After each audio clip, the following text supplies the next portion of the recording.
Bismillahirrahmanirrahim. Assalamualaikum warahmatullahi wabarakatuh. Saudara-saudariku, apa kabar? Semoga kita semua senantiasa dirahmati oleh Allah Subhanahu wa taala. Alhamdulillah berjumpa kembali dalam kajian Aqsa Al-Quran Sunnah Solution. Semoga malam ini kita senantiasa disehatkan, dimuliakan, dan tentunya kita bermohon agar selalu dirahmati oleh Allah Subhanahu wa taala. Seperti biasa, kita mengawali jumpa kita dengan mendoakan saudara-saudari kita yang belum beriman, belum bersyahadat sampai dengan detik ini. Semoga dikuatkan jiwanya oleh Allah Subhanahu wa taala untuk bersyahadat sebelum ia wafat kembali kepada Allah. Dan semoga seluruh yang hidup saat ini dibimbing oleh Allah, khususnya orang-orang beriman, untuk bisa benar dalam imannya, mewujudkan amal saleh dan wafat kembali kepada Allah dalam keadaan husnul khatimah. Saudara-saudariku, kita akan lanjutkan bahasan kita. Seperti biasa, kita masih di kajian surah Al-Baqarah, ya, surah kedua dalam urutan mushaf Al-Quran, di ayat pembahasan tentang golongan ketiga dari klasifikasi manusia yang disampaikan oleh Allah Subhanahu wa taala dalam pembuka surah Al-Baqarah. Tidak jenuh saya mengingatkan kepada kita semua, untuk diri saya pribadi pun demikian dengan kita semua, agar kita bisa berintrospeksi, mengukur diri dari tiga golongan yang diungkap oleh Al-Quran dalam pembuka surah Al-Baqarah ini. Di manakah posisi kita khususnya dalam setiap pekan kita lihat, terlebih pada kesempatan malam hari ini dalam waktu Indonesia bagian Barat. Mari kita lihat dari tiga golongan. Golongan pertama, golongan istimewa terbaik yang disampaikan oleh Al-Quran, sehingga mereka dijamin oleh Allah dengan berbagai kebahagiaan, lindungan, petunjuk dari hidup hingga kembali kepada Allah Subhanahu wa taala. Ulaika ala hudam mir rabbihim wa ulaika humul muflihun. Demikian di ayat kelima surah Al-Baqarah yang menutup dari penjelasan golongan yang pertama ini. Mereka lah golongan takwa yang selalu melatih dirinya untuk meningkatkan iman dengan memperbanyak amal saleh. Ya, hudalil muttaqin. Allah akan berikan petunjuk pada golongan pertama, yaitu golongan orang-orang takwa. Bagaimana menjadi takwa? Alladzina yu'minuna bil ghaib, yaitu orang-orang yang senantiasa mencharge imannya. Ya, dia berusaha mengupgrade kembali, menguatkan kembali. Ingat fi'il mudhari, ya. Bukan stuck di satu keadaan saja, tapi selalu ditingkatkan, lebih kuat lagi, lebih kuat lagi, lebih kuat lagi. Dan itu dilatih melalui pendakian amal saleh. Wa yuqimunas shalah, mereka tingkatkan salatnya. Wa mimma razaqnahum yunfiqun, berusaha kemudian masuk pada level amalan naik lagi dari yang standar salat, kan? Salat itu standar. Ya, standar amalan orang beriman itu salat. Karena itu setelah syahadat, salat. Asyhadu an la ilaha illallah wa asyhadu anna Muhammadar Rasulullah. Kemudian apa? Wa tuqimus shalah, menunaikan salat. Bahkan Nabi Musa alaihi salam ketika diperintahkan oleh Allah, ya, untuk menguatkan syahadatnya, setelah itu masuk perintah salat.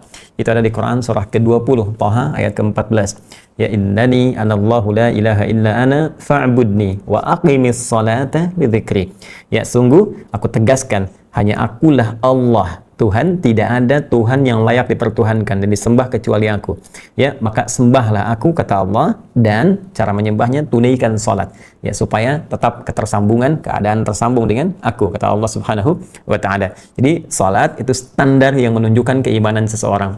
Jadi kalau ada orang beriman, mengaku beriman tapi nggak pernah mau salat, maka level keimannya di bawah standar dan patut dipertanyakan.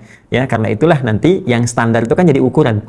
Karena itu salat menjadi ukuran amalan-amalan lain, baik saat di dunia, terlebih saat dihisab di akhirat nanti. Ya, idza salahat salaha sa'iru amali wa idza fasadat fasada sa'iru amali. Ya, inna awwala ma yuhasabu bihil 'abdu yaumal qiyamati as-shalah. Nabi menyampaikan bima makna, sungguh amalan pertama yang dihisab oleh Allah Subhanahu wa taala dari setiap hamba adalah salatnya. Ya, jika salatnya itu baik, maka akan berpengaruh baik kepada amalan yang lainnya. Jika buruk salatnya, maka ini jadi pertanda utama yang akan menentukan bahwa amalannya bermasalah yang lainnya. Ya, karena itulah mohon izin, kalau kita ingin naikkan level takwa kita, salatnya pun naikkan dari yang fardu tambah dengan sunnah, naikkan di atas standar, kan? Setelah itu amalannya apa? Infak, kemudian apa lagi? Berinteraksi dengan Al-Quran, walladzina yu'minuna bima unzila ilaik, ya. Kemudian wama unzila min qablik, menghargai, ya, perjuangan dan tugas para nabi-nabi sebelumnya. Kemudian setelah itu apa? Wabil akhirati hum yuqinun, dan mencari orientasi akhirat. Nah, saya mau katakan begini, kalau setiap kita bertemu dalam kajian Aqsa ini, coba kita koreksi, ya, evaluasi diri, karena ini masih punya kesempatan, masih hidup. Ya, kalau kita dari penghujung kehidupan, sulit lagi kemudian mempertahankan, bahkan kita berupaya untuk mengupgrade amalan-amalan yang tadi disampaikan. Dan sekarang Allah perlihatkan kepada kita betapa mudah kemudian, bukan hanya kelahiran. Dulu orang menunggu kelahiran, alhamdulillah. Sekarang kematian itu hampir tiap hari disaksikan. Dilihat dengan mata, beritanya dibaca, kemudian didengar suaranya, ya, bagaimana berita menyampaikan kepada kita, ini sekian wafat, sebabnya demikian, ini sebabnya demikian. Semua sebab itu menuju pada titik yang sama-sama wafat. Sama-sama kembali kepada Allah Subhanahu wa taala dan sama-sama tidak punya peluang untuk menambah amalannya lagi. Ya, karena itu bagi saya, Anda, kita yang masih diberikan oleh Allah kesempatan untuk menatap kehidupan kita, setidaknya punya rencana untuk menaikkan derajat kita di sisi Allah Subhanahu wa taala dengan memperbanyak amal saleh. Maka sekarang coba kita cek sepekan ke belakang. Ya, yang fardu dengan sunnahnya bagaimana? Kemudian kita coba pelan-pelan sesuai kemampuan kita naikkan visinya. Ya, naikkan rencana amalnya. Pun demikian dengan Al-Quran. Coba ditanya, sampai hari ini, ayo targetnya lihat lagi. Sudah berapa banyak ayat dibaca? Sehari berapa ayat? Ya, sudah bermurajaah belum? Ya, sudah menelaah belum? Murajaah mengulang, menelaah, mencoba mengkaji isinya. Bagaimana dari setiap itu yang bisa kita amalkan? Visi akhiratnya gimana? Jangan-jangan selama ini cari dunia saja, terjebak dalam permainan dunia, tak sadar, tiba-tiba aja di depan mata. Ya, karena itu persiapkan rencana akhirat kita bagaimana? Ya, katanya pengen ke surga. Surga mana yang coba kita ingin dapatkan? Kita cita-citakan. Apakah Firdaus kah? Apakah misalnya pintu Ar-Rayyan kah? Apakah orang tahajud kah? Apakah orang puasa kah? Kan? Apakah surga Aden kah? Maka amalannya turunkan ke bumi jadi kurikulum dan aktivitas kehidupan harian kita. Kalau ingin kita masuk lewat Ar-Rayyan, maka coba berusaha untuk maksimal menunaikan puasa. Selain Ramadan tentunya ya, ada siam-siam sunnah. Kalau pengen masuk bab tahajud, ya kita tunaikan tahajud. Ya, kalau pengen masuk pintu misalnya bab sedekah, ya kita masuk dengan memperbanyak sedekah. Demikian pula ahli Al-Quran, demikian pula ahli orang-orang kebaikan dengan turunan-turunan yang Allah muliakan kelak dengan izin Allah Subhanahu wa taala. Nah, kemudian yang kedua, itu yang kita selalu mulai ta'lim kita dengan mendoakan golongan orang-orang yang memutus dirinya ya, dari ketersambungan dengan Allah Subhanahu wa taala, menutup diri. Dalam bahasa Arab, bahasa Al-Quran disebut dengan kafar, perbuatannya kafar, orang yang disebut dengan kafir. Jadi orang yang menutup dirinya sehingga tidak tersambung dengan Allah Subhanahu wa taala. Maka kita bermohon dengan doa supaya Allah tanamkan kekuatan, tanamkan sinar, sehingga dengan sinar-sinar hidayahnya ada celah-celah untuk terbuka kembali dan bisa mengenal Islam dengan seluruh perangkat informasi yang melekat di tubuhnya. Baik dengan pandangan bisa menatap nilai-nilai kebaikan orang salat, telinga bisa mendengar azan, mendengar tausiah, mau kemudian belajar, membandingkan. Islam tidak pernah menawarkan paksaan. Ya, Islam tidak datang dengan kekerasan untuk menyampaikan masuk ke Islam kamu dengan tawaran-tawaran yang keras. Tidak, la ikraha fid din. Tidak ada paksaan untuk mengenal Islam, tidak ada paksaan untuk masuk Islam. Anda jika ingin mengenal Islam dipersilahkan, banyak bentangan ayat bisa dibandingkan. Ayat tentang kehidupan, ayat tentang keyakinan, logikanya seperti apa, ayat tentang bimbingan dalam kehidupan, ayat tentang beraktivitas, ayat tentang halal, tentang haram. Anda silahkan cermati, amati sampai dari situ menemukan petunjuk mana yang benar. Dan dengan kebenaran itu disertai ketulusan, maka silahkan. Jika Anda menilai bahwa Islam adalah solusi, Islam baik, Islam benar di saat itu, dan Anda dikuatkan jiwanya, bersyahadat tanpa dipaksa oleh siapapun.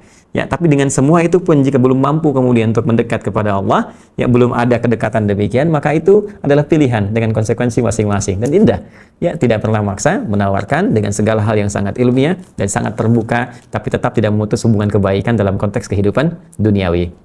Baik, kemudian teman-teman sekalian, penting sekali menjaga bagi orang-orang beriman dari pengaruh-pengaruh lingkungan, karena kata kafar pun itu bisa berupa perbuatan ya yang dikerjakan oleh orang beriman yang perbuatannya mirip seperti orang tidak beriman.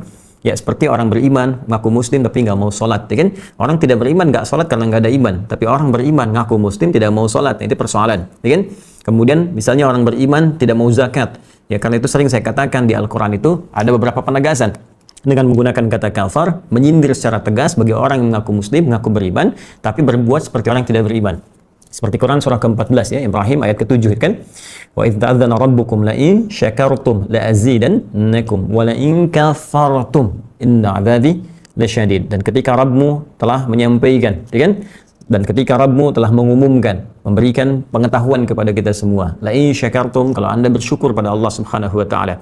Di antara makna syukur ya dengan nikmat yang Allah berikan kepada kita. Ada nikmat harta benda. Ketika nikmat itu diterima, bagaimana kita kemudian menghadirkan sikap syukur kita dengan cara menunaikan perintah Allah lewat harta itu, lewat titipan itu. Ada zakatnya misalnya, kan? Ada infaknya. Ketika diberikan zakat itu tanda syukur kita. Dan dahsyatnya karunia Allah kepada kita, ketika kita mengungkapkan syukur kita pun dengan berzakat, bukan berkurang, tapi Allah janjikan ditambah lagi. Lazidannakum, malah malah ditambah lagi, tambah, karena Allah telah memberikan rasa kepercayaan kepada kita yang sanggup mengelola harta itu dengan benar. Jadi begitu kita punya kesanggupan, diberikan, ya, dan itu akan jadi manfaat harta itu dan menjadi bekal ke kehidupan yang baik bagi kita saat kembali kepada Allah di akhirat nanti. Ya, tapi kalau kemudian abai dengan itu semua, katanya beriman, diuji dengan harta, ya kan? Tapi nggak mau menunaikan perintah lewat harta itu, diperintahkan zakat nggak mau, ya kan? Ya, baik. Wala in kafartum, dan jika engkau kafar, ya, kafar di sini terkait dengan syukur tadi, bukan berarti dia keluar dari Islam. Ya, tapi dia berbuat seperti orang-orang yang kafir tadi. Dia belum beriman, dia nggak mau zakat. Ya itu karena nggak ada imannya. Tapi Anda beriman. Apa bedanya iman Anda? Kan? Apa peran iman Anda? Lalu apa yang membedakan Anda dengan mereka? Jadi disindir dengan tegas oleh Allah bagi orang yang mengaku Islam tapi nggak mau sholat, orang mengaku beriman tapi nggak mau zakat misalnya. Nah itu diberikan satu gambaran perbuatan dalam bentuk kata kafar. Jamaahnya apa? Kafaru. Nah yang memberikan pengaruh kepada itu, itulah lingkungan yang kita saksikan lewat pandangan kita, lewat telinga pendengaran kita, lewat pencernaan di akal kita. Karena itu jaga betul pandangan dari segala hal yang bisa merusak. Ya, minimal, mohon maaf, merusak sinyal ketersambungan kita dengan Allah. Makanya mata ini di Al-Quran seringkali disampaikan oleh Allah dengan fungsi-fungsi terbaik. Jaga, ya, kemudian ghaddul basar, ya ghuddu min absarihim, laki-laki, perempuan yang beriman, jaga pandangan, jangan melihat yang jelek-jelek. Karena kalau biasa melihat yang jelek, itu sinyal dengan Allahnya terganggu. Ya, sinyal pandangannya, akhirnya kena pengaruh tuh. Ketika kena pengaruh gitu, terpalingkan, tertutuplah kemudian hubungannya dengan Allah, sehingga apa-apa yang dilihat, yang Allah berikan sinyal-sinyal kebaikan, dia tak peka lagi. Lihat mushaf misalnya nggak ada getaran, nggak ada keinginan untuk baca, ya. Lihat orang sholat nggak ada getaran, padahal sudah waktunya tiba, adzan sudah selesai. Lihat orang ke masjid masih belum tergetar untuk menunaikan sholat. Nah, itu patut dipertanyakan, matanya dipakai apa? Ya. Nah, kemudian pendengaran juga demikian. Kalau sering dengar yang salah, ya, dengar yang keliru, ya, dengar mohon maaf kata-kata yang kotor, nyanyian-nyanyian yang tak baik dan sebagainya, gitu kan? Sering gosip, sering gibah. Nah, ini nanti nggak akan peka pada yang baik-baik. Ya, dengar bacaan Quran alergi, dengar azan marah-marah, dengar yang baik-baik nggak suka, ya diarahkannya kepada yang buruk saja, ini berbahaya. Pun demikian, kalau akal seringkali digunakan untuk mencerna yang tidak baik, ya sering hanya mikirkan dunia saja, ngitung-ngitung sesuatu, merencanakan hal bahkan yang tidak baik. Nanti ketika dibawa kepada suasana yang baik, ya rencana untuk bangun masjid nggak bisa, ya nolak gitu kan, rencana bangun madrasah alergi, ditempatkan dimanapun. Ya, baik itu punya harta, punya kedudukan, punya macam-macam, tapi kalau akalnya nggak pernah dilatih untuk mendekat kepada Allah, maka keputusan-keputusan, kebijakan-kebijakan, dan ya putusan-putusan yang dilahirkan lewat apa yang Allah titipkan kepada kita, baik ilmu, harta, atau kedudukan, itu tidak akan mampu digunakan pada nilai-nilai kebaikan tadi, karena terputus. Karena itulah, sindirannya sangat halus dan tajam. Khatamallahu ala qulubihim wa ala sam'ihim wa ala absarihim ghishawah. Itu di matanya ada penutup tuh. Ya di telinganya ada penutup tuh, ya penyumbat. Kemudian di hatinya pun itu karena sering digunakan pada perbuatan maksiat, terkunci pada nilai-nilai kebaikan. Ya, dan dapat ancaman walahum adzabun azim. Itu ancaman itu untuk menggugurkan semua tadi supaya kita taubat kembali lagi pada jalan yang benar. Karena itu bagi orang-orang beriman jaga pandangan, dijaga, kan? Nah, Allah bukan ingin memberikan batasan untuk melihat kepada kita, tapi ingin mengarahkan penglihatan selalu terarah pada yang baik. Karena mata ini mulia, pendengaran ini mulia, akal ini mulia, bahkan yang tidak dipunya hewan itu akal. Jadi jangan sampai manusia turun status seperti hewan. Karena itu dijaga oleh Allah Subhanahu wa taala supaya akal ini sempurna menunjukkan nilai kemanusiaannya. Jangan turun status menjadi hewan atau di bawah hewan, ya dalam tanda petik ya. Jangan turun status seperti hewan atau di bawah hewan. Hewan tidak punya akal, ya manusia bisa di bawah hewan, balhum adall. Kenapa? Karena hewan pun yang tidak punya akal tidak mengerjakan itu. Masa manusia mengerjakan itu? Ya, mohon izin ya. Contoh misalnya, pernah dengar nggak sapi betina aborsi? Tidak kan? Pernah dengar nggak kambing betina aborsi? Kan tidak. Ya, kambing nggak pernah aborsi, sapi nggak pernah aborsi. Kenapa manusia bisa aborsi? Menggugurkan janin itu akan ditanya loh. Ya, wa idzal mau'udatu su'ilat bi ayyi dzambin qutilat. Dan ketika bayi-bayi yang terlahir itu ya kemudian dibunuh, ya mereka kemudian dimatikan, mereka kemudian tidak diberikan kesempatan untuk terlahir, ya. Ajalnya tiba, tapi cara manusia memperlakukan itu yang disoal oleh Allah Subhanahu wa taala. Ya, apa yang terjadi? Bi ayyi dzambin qutilat, mereka kemudian akan ditanya di akhirat nanti sampai mereka berkata, mengadu kepada Allah Subhanahu wa taala, "Ya Allah, dosa apa sampai perempuan ini membunuh saya? Dosa apa sampai laki-laki ini kemudian membunuh saya?" Ya dulu Fir'aun, sefir'aun-fir'aunnya, ya dalam tanda petik, Fir'aun, sefir'aun-fir'aunnya itu nunggu dulu, ya perempuannya, ibunya lahiran, anaknya keluar, nunggu dulu dilihat, laki-laki apa perempuan. Kalau perempuan masih sempat dia bebaskan, laki-laki dieksekusi. Itu ada di Quran misalnya surah kedua ayat 49. Nanti kalau sampai ke sana kita bahas lebih dalam. Wa idz najjaynakum min ali fir'auna yasumunakum su'al 'adzab yudzabbihuna abna'akum wa yastahyuna nisa'akum.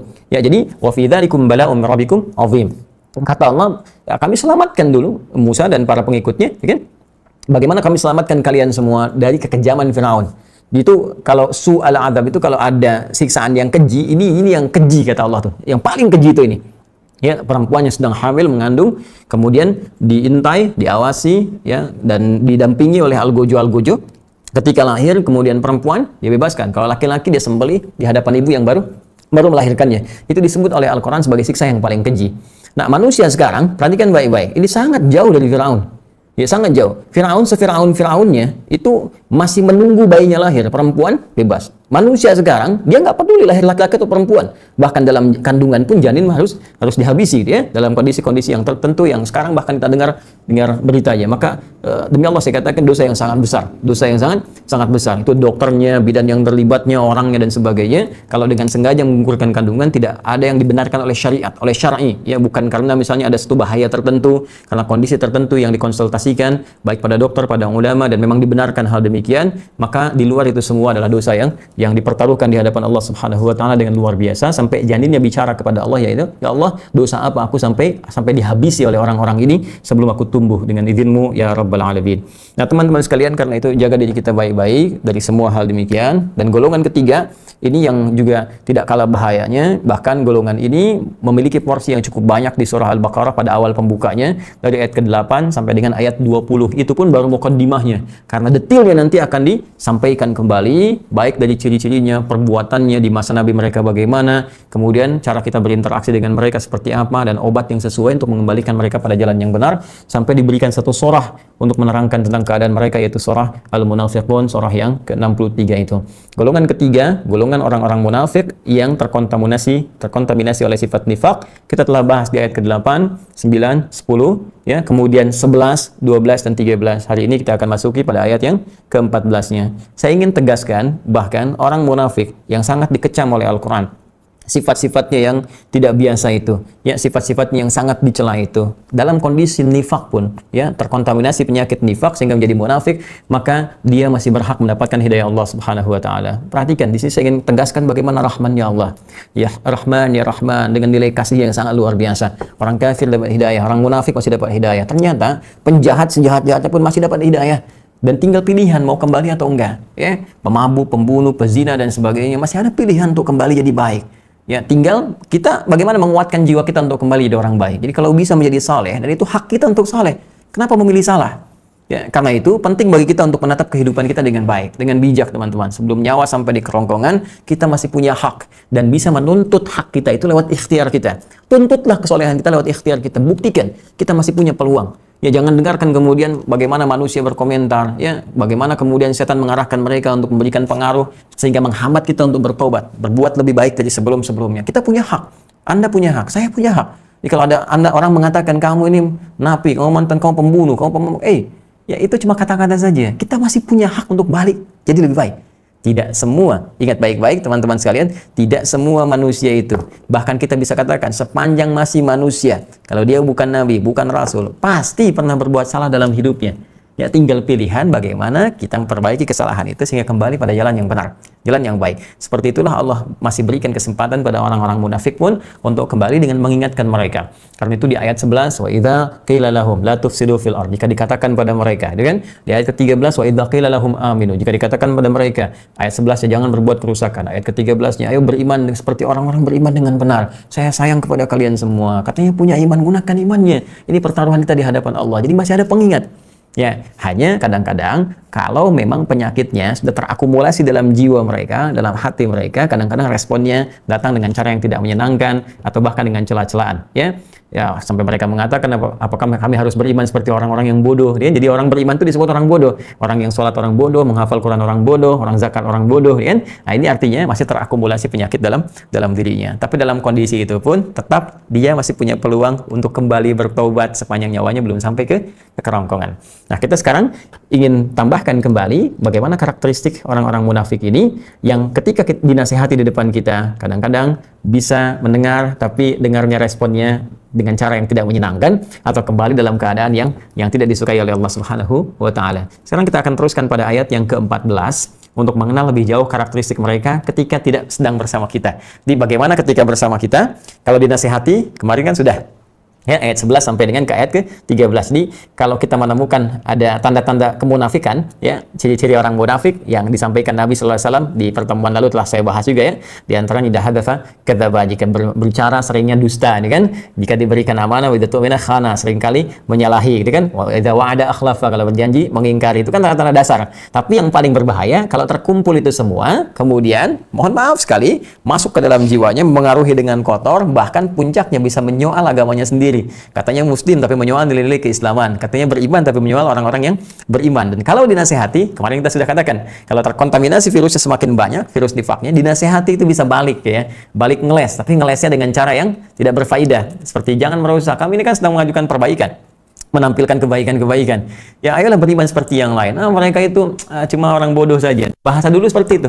Ya, sufaha safi. Sekarang kosakatanya bisa banyak. Ya, dengan kata-kata yang saya pun sulit untuk mengungkapkan, ya. Kadang-kadang olok-olok, gitu kan. Kadang-kadang ya disebut sebagai pengikut-pengikut orang zaman dulu dengan kalimat-kalimat yang tak pantas dan sebagainya. Dan menariknya keluar dari orang yang mengaku beriman. Jadi persoalan. Jadi ini tafsir, kondisi yang bisa kita lihat itu tafsir terbaik dari apa yang telah Allah sampaikan. Artinya benar terjadi. Tapi itu pun tetap tidak menghambat mereka untuk mendapatkan hidayah. Jadi kalau kita masih bisa punya waktu, keadaan, kesempatan mendoakan, kita doakan. Kita doakan supaya dalam kondisi-kondisi tertentu mereka mau kembali dan mendekat kepada Allah Subhanahu wa Ta'ala. Baik, ya? Makanya saya sering katakan, kalaupun ada yang ditugaskan untuk menyoal, misalnya, telurlah ceramah saya atau yang lainnya, baik disuruh bikin komen yang jelek, atau disuruh provokasi, atau disuruh misalnya mengganggu jaringan dan sebagainya. Tapi saya masih bersyukur. Kenapa? Karena memang ditugaskan untuk dengar ceramah. Minimal, mungkin dari 1-2 kalimat ada yang sampai ke jiwanya, sehingga dengan itu bisa memutuskan kembali untuk mendekat kepada Allah Subhanahu wa Ta'ala. Tetap masih ada celah mendapat cahaya, dan ada jalan mendoakan supaya kita sama-sama baik. Dunia tak dapat sekarang, besok bisa kita cari. Tapi iman hilang sekarang, sulit dipertaruhkan untuk kembali. Ya, mari kita lihat sekarang karakter yang ketiga. Ya, setelah 1-2 kita bahas, satu tentang bagaimana keadaan penyakit di hati, kedua saat dinasihati. Sekarang kita lihat bagian yang ketiganya. Ayat ke-14 sampai dengan ayat ke-15. Masih saya gunakan tafsir Quranul Azim Al-Imam Ibnu Katsir rahimahullah. Nanti insya Allah seperti saya sampaikan, kalau kita sudah selesaikan dulu yang ini, untuk perbandingan kita bisa juga komparasikan dengan tafsir-tafsir yang lainnya. Yang sesungguhnya kalau saya terangkan itu sudah saya masukkan, ya, dengan Allah Subhanahu wa Ta'ala. A'udzubillahi minasyaitonir rajim. Bismillahirrahmanirrahim. Wa idza laqul ladzina amanu qalu amanna wa idza khalau ila syayatinihim qalu inna ma'akum innama nahnu mustahzi'un. Allahu yastahzi'u bihim wa yamudduhum fi tughyanihim ya'mahun. Baik, kita bacakan dulu. Wa idza laqul ladzina amanu, dan jika mereka berjumpa dengan orang-orang yang beriman. Jadi kalau ada kalimat di Al-Qur'an alladzina amanu itu cenderung umumnya menunjuk pada orang-orang yang imannya benar. Ya, orang-orang yang imannya benar, yang terlatih dengan mengerjakan amal soleh. Karena itu sering saya katakan, banyak sekali amal soleh di Al-Quran disandingkan dengan kalimat iman. Ya, contoh paling gampang puasa misalnya, kan. Puasa itu kan mencakup dengan amalan lain. Jadi kalau orang sedang puasa, itu biasanya dikatalis untuk mengerjakan amalan lain. Kalau nggak percaya silahkan cek. Kalau Anda sedang puasa kan pengen sholat tuh sempurna dengan sunnahnya, ya, pengen baca Al-Quran tuh biasa itu, bahkan sunnah dikerjakan, yang Al-Quran dilakukan, infak pengen dikerjakan, itu dorongan puasa. Karena itu puasa jadi satu-satunya di antara jalan bagi hamba beriman untuk bisa meningkatkan kualitas takwanya untuk mengerjakan amalan-amalan lain. Jadi kalau Anda senang puasa, itu mempercepat kita meninggalkan maksiat sekaligus mengangkat derajat kita dengan beramal saleh. Nah, ayat puasa di Al-Quran itu dibuka dengan panggilan iman. Al-Baqarah ayat 183. Ya ayyuhalladzina amanu kutiba alaikumus syiyam, itu kan, kama kutiba alal ladzina min qablikum la'allakum tattaqun. Jadi kalau di Al-Qur'an ditemukan kalimat iman dengan panggilan ya ayyuhalladzina amanu, ya ayyuhalladzina amanu, ya ada kitab bagus Nidaur Rahman di ahli iman. Panggilan Allah yang Maha Rahman bagi orang-orang yang punya iman. Nah, kalau ada panggilan dengan menggunakan kata ya ayyuhalladzina amanu, ya ayyuhalladzina amanu, itu biasanya menunjuk kepada keimanan yang benar yang harus dilatih dengan amal soleh. Jadi kalau orang-orang beriman, latihannya dengan amal soleh. Jadi cara paling gampang pengertian terbaliknya, kalau Anda ingin melihat orang imannya benar, lihat pada amal solehnya. Ya, kalau amal solehnya itu banyak, terlihat, bagus, itu pasti orang beriman benar. Jadikan teman. Jadikan teman, ya, dalam sholatnya, dalam bacaan Qur'annya, ya, dalam tuturnya, dalam perbuatan, kelihatan. Jadi, orang beriman tuh sederhana. Banyak rumus yang bisa kita gali di Al-Quran. Ya, iman bersanding dengan amal soleh. Ketika dipanggil kalimat imannya, nampak amal solehnya. Kalau Anda ingin melihat kebenaran iman seseorang, lihat di amal solehnya. Nah, karena itu, ketika orang-orang munafik di sini, ya, kemudian diperjumpakan dengan kalimat orang beriman, maka kalimat iman di sini menunjuk pada orang yang imannya benar. Ya, wa idza laqul ladzina amanu, dan ketika orang-orang munafik itu berjumpa dengan orang-orang yang beriman. Tapi yang jadi masalah, orang munafik kan mengaku beriman juga. Kenapa di sini perjumpaannya diparadokskan dengan orang-orang beriman? Itu persoalan besar. Ya. Jadi kalau kita misalnya tuliskan di sini, keluarkan di ayat ke-14 ya. Quran surah kedua, ayat yang ke-14, masih tentang golongan ketiga. Golongan ketiga, golongan orang munafik. Ini dia poinnya. Allah berfirman, ya, wa idza, saya tulis cepat pakai rokah saja. Wa idza laqul ladzina amanu. Ya kan? Lihat baik-baik teman-teman sekalian. Sampai di sini dulu ya. Nanti kita teruskan analisis yang lainnya. Kita baca sebentar dengan terjemahan biasanya. Wa idza, mohon maaf saya harakati supaya mudah diketahui. Laqul ladzina amanu. Dan jika, wa itu artikan dan, idza itu jika, jika, ya, idza jaa nasrullahi wal fath, jika telah datang pertolongan Allah dan segala kemenangannya, ya. Dan idza, kalau ada idza itu jika, dan jika laqul ladzina, laqu, nya itu ini subjeknya mereka di sini orang munafik. Jika mereka, ya kan, orang munafik, nah, laku dari lakia, ya, jadi mendapatkan subjeknya, fa'ilnya kemudian jama, bentuknya menjadi laku. Dan jika mereka orang-orang munafik itu laqul ladzina amanu, berjumpa dengan orang-orang yang beriman. Ini saya katakan kalau ada kalimat alladzina amanu berarti ini positif kesannya, ya, berarti menunjuk kepada orang yang imannya, ya kan? Imannya benar. Ya, penilaian benarnya di sisi Allah Subhanahu wa taala. Ukurannya amal soleh. Jadi kalau ada orang mengaku beriman, kemudian terlihat amal solehnya bagus, maka imannya dibenarkan oleh Allah Subhanahu wa taala. Karena itu, perbuatan amal soleh yang baik-baik ini di dalam syariat disebut dengan sedekah. Ya, kullu ma'rufin sedekah. Nah, sedekah itu di antara maknanya dari sedekah itu bisa diartikan pembuktian satu kebenaran.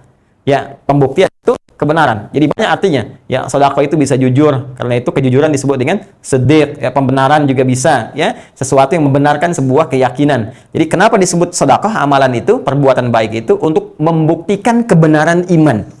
Ya, zakat misalnya disebut sedekah. Ya, lihat Quran surah ke-9, ya. Surah At-Taubah ayat ke-60, ketika zakat dikeluarkan disebut sedekah. Innamas shadaqatu lil fuqara. Sungguh zakat itu, kenapa zakat dinamakan sedekah? Karena ketika orang berzakat itu pembuktian kebenaran imannya. Jelas ya? Nah, jadi kalau ada kalimat di Quran alladzina amanu, ini menunjukkan imannya benar. Nah, sekarang persoalannya, lihat, kenapa orang munafik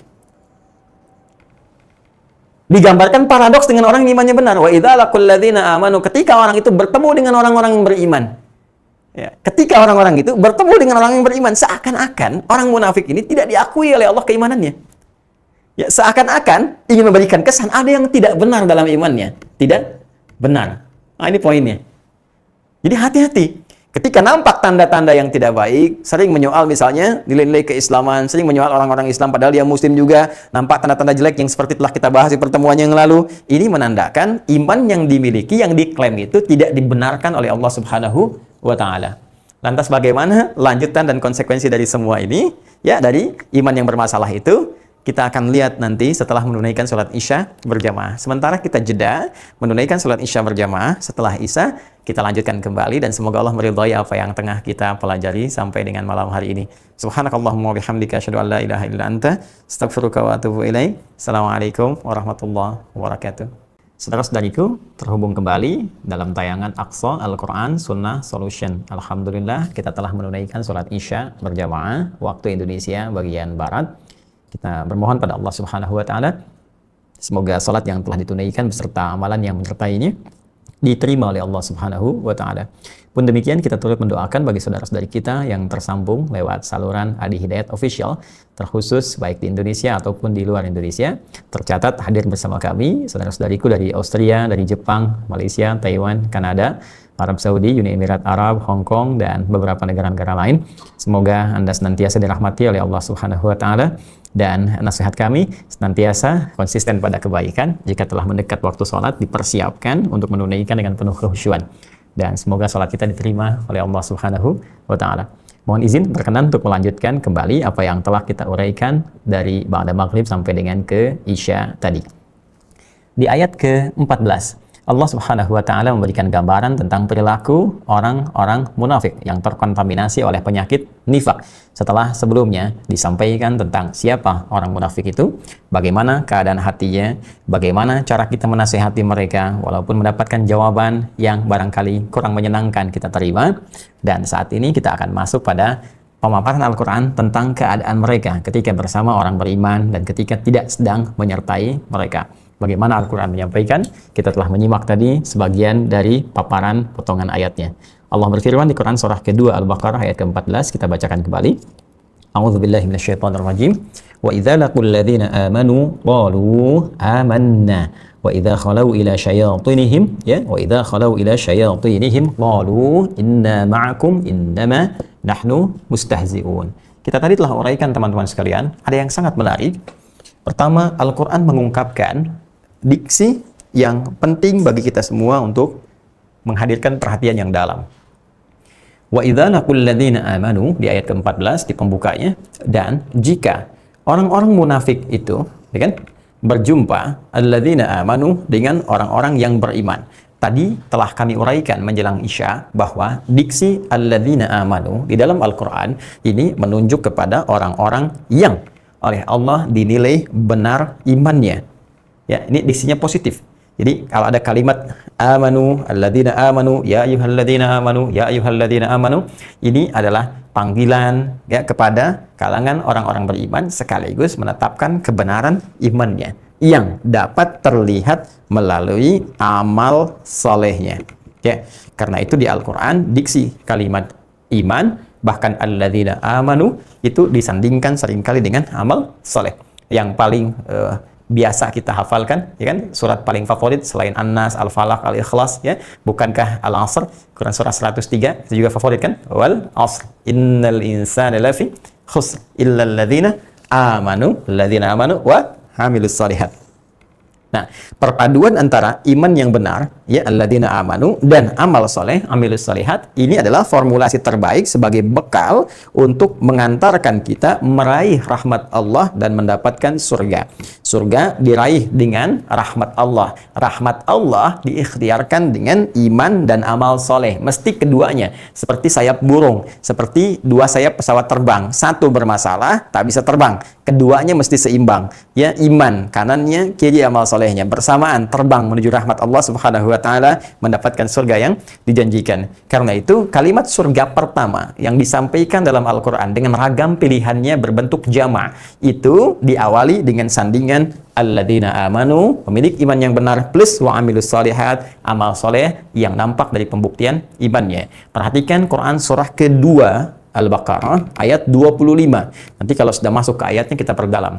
Wa basyiril ladzina amanu, dan berikan kabar gembira pada para pemilik iman yang benar. Demikian cara menerjemahkannya. Dan berikan kabar gembira pada para pemilik iman yang benar. Wa amilus shalihat, yang imannya itu dibuktikan lewat pembuktian amal solehnya. Ya, berikan kabar gembira pada para pemilik iman yang benar dan beramal soleh, yang membuktikan imannya lewat amal solehnya itu. Annalahum jannatin tajri min tahtihal anhar. Sungguh aku tegaskan, ya, karena anna itu taukid, ya, ditegaskan bagi mereka semua telah dipersiapkan ragam surga dengan segala keindahan dan mengalir sungai-sungai di bawahnya dengan segala ragam keindahannya. Bentuknya jamak di situ. Ya, seakan-akan dari amal soleh yang ia kerjakan itu adalah titian untuk mendapatkan ragam surga yang ia dambakan. Jadi kalau kita keluarkan bentuknya, surganya bentuknya jamak, jannatin, ya, jamak menunjukkan makna beragam, banyak, tidak satu, tidak tunggal. Ya, silahkan. Di sini ada surga Firdaus misalnya, ya kan? Karena itu bahkan untuk masuk ke sana banyak orang sering menamai anaknya dengan nama Firdaus, ya kan? Nah, kemudian ada surga Aden, ya kan? Aden, ya. Bahkan pun demikian, ada yang ingin masuk ke situ anaknya sampai dinamai Aden, ya, Aden. Ada pemain Chelsea namanya Eden Hazard, gitu kan? Dulu di Madrid ya. Ya, apa kebalik? Wallahu a'lam ya. Yang penting saya pernah dengar. Kemudian Firdaus itu Aden dari Aden, kan? Adnan tuh Aden, ya. Ada surga misalnya untuk orang yang biasa puasa, gitu kan? Ada apa namanya Ar-Rayyan pintunya, gitu kan? Ada surga orang yang biasa tahajud, orang biasa sedekah dan sebagainya. Itu banyak sekali pilihan-pilihan. Nah, yang paling menarik adalah perhatikan, ya. Indah sekali paparan dalam Al-Quran.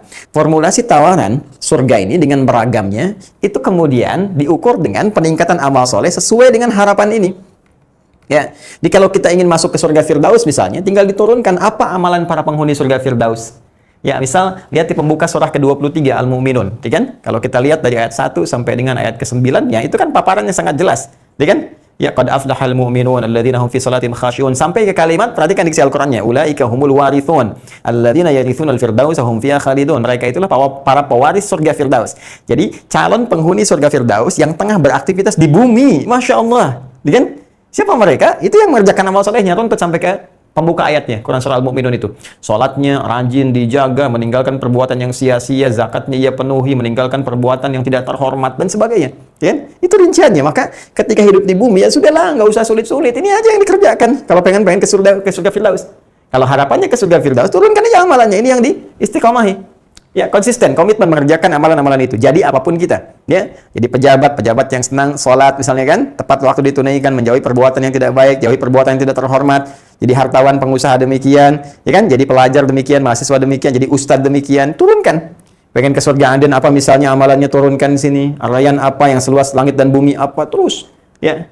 Nah, ini teman-teman sekalian yang bisa kita keluarkan. Ini kombinasi antara iman yang benar dengan amal saleh. Karena itu, ketika Anda mendapatkan kalimat alladzina amanu, itu adalah gambaran kebahagiaan, panggilan nidaur rahman, Allah yang Maha Penyayang untuk menawarkan kepada kita ragam surga yang telah ditampilkan dengan kebenaran iman yang Allah telah tanamkan dalam jiwa kita. Karena itu, sahabat-sahabat Rasulullah SAW, jika mendengar ayat Al-Quran turun dengan pembukaan, ya ayyuhalladzina amanu, maka semua gembira. Seakan-akan yang tengah dikerjakan semuanya ditepikan keseluruhannya untuk mendengar apakah firman Allah yang akan disampaikan ini, yang memberikan kabar gembira tentang kekuatan iman mereka, sekaligus jaminan bagi surga yang telah dijanjikan. Jadi mereka nunggu tuh. Ya, dan mereka akan katakan sami'na wa ata'na. Kami akan dengar, kami akan taati apapun yang Allah perintahkan kepada kami. Karena itu sudah mereka, ya if'al, kerjakan, mereka lakukan, la taf'al. Ya, tinggalkan, mereka jauh itu semua dengan harapan ridha Allah mereka dapatkan. Ini yang mau saya tekankan ya. Poin ini, berbahagialah kalau kita masuk ke sini, tinggal diukur ada nggak ininya.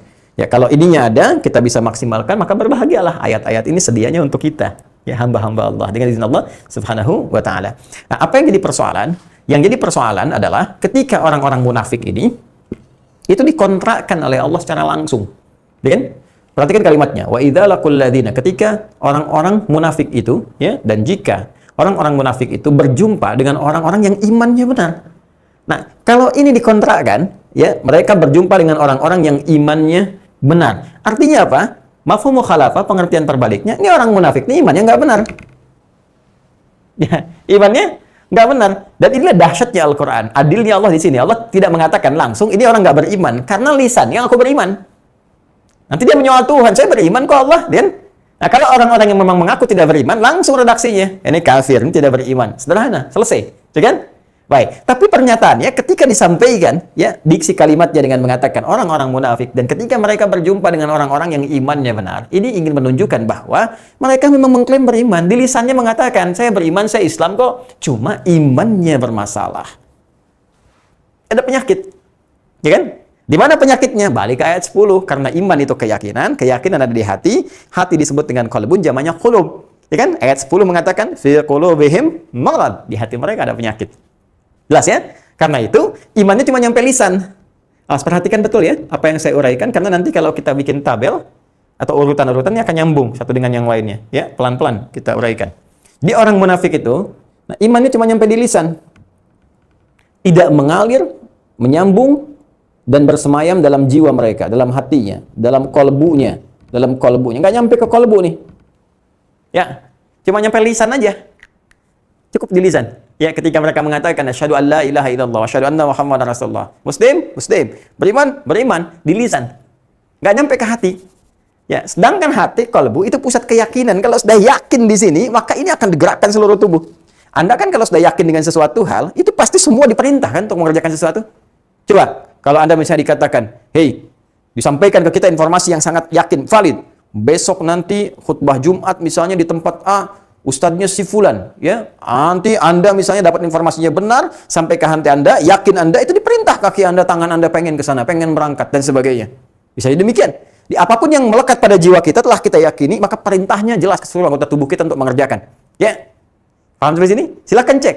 Ya, rasa cinta menyemai dalam jiwa, masuk ke dalam hati, cinta pada anak misalnya, maka diperintahkanlah mata untuk menatap dengan lembut, wajah kemudian tersenyum baik, tangan memperlakukan dengan lemah lembut. Karena apa? Karena ada cinta. Cinta di mana? Di hati. Ya kan? Cinta di mana? Di hati. Setiap ada yang di hati, maka keyakinan itu akan memberikan perintah dengan seluruh anggota tubuh kita untuk berbuat atau bertindak seperti yang diinginkan oleh hati. Nah, kalau hatinya bermasalah, ini problem. Ini problem. Nah, orang munafik, imannya cuma sampai lisan, nggak tembus ke hati karena hatinya ada penyakit. Seperti yang saya sampaikan dulu teman-teman sekalian. Ketika cawan hatinya ada penutupnya, seperti ini, ditutup nih begini.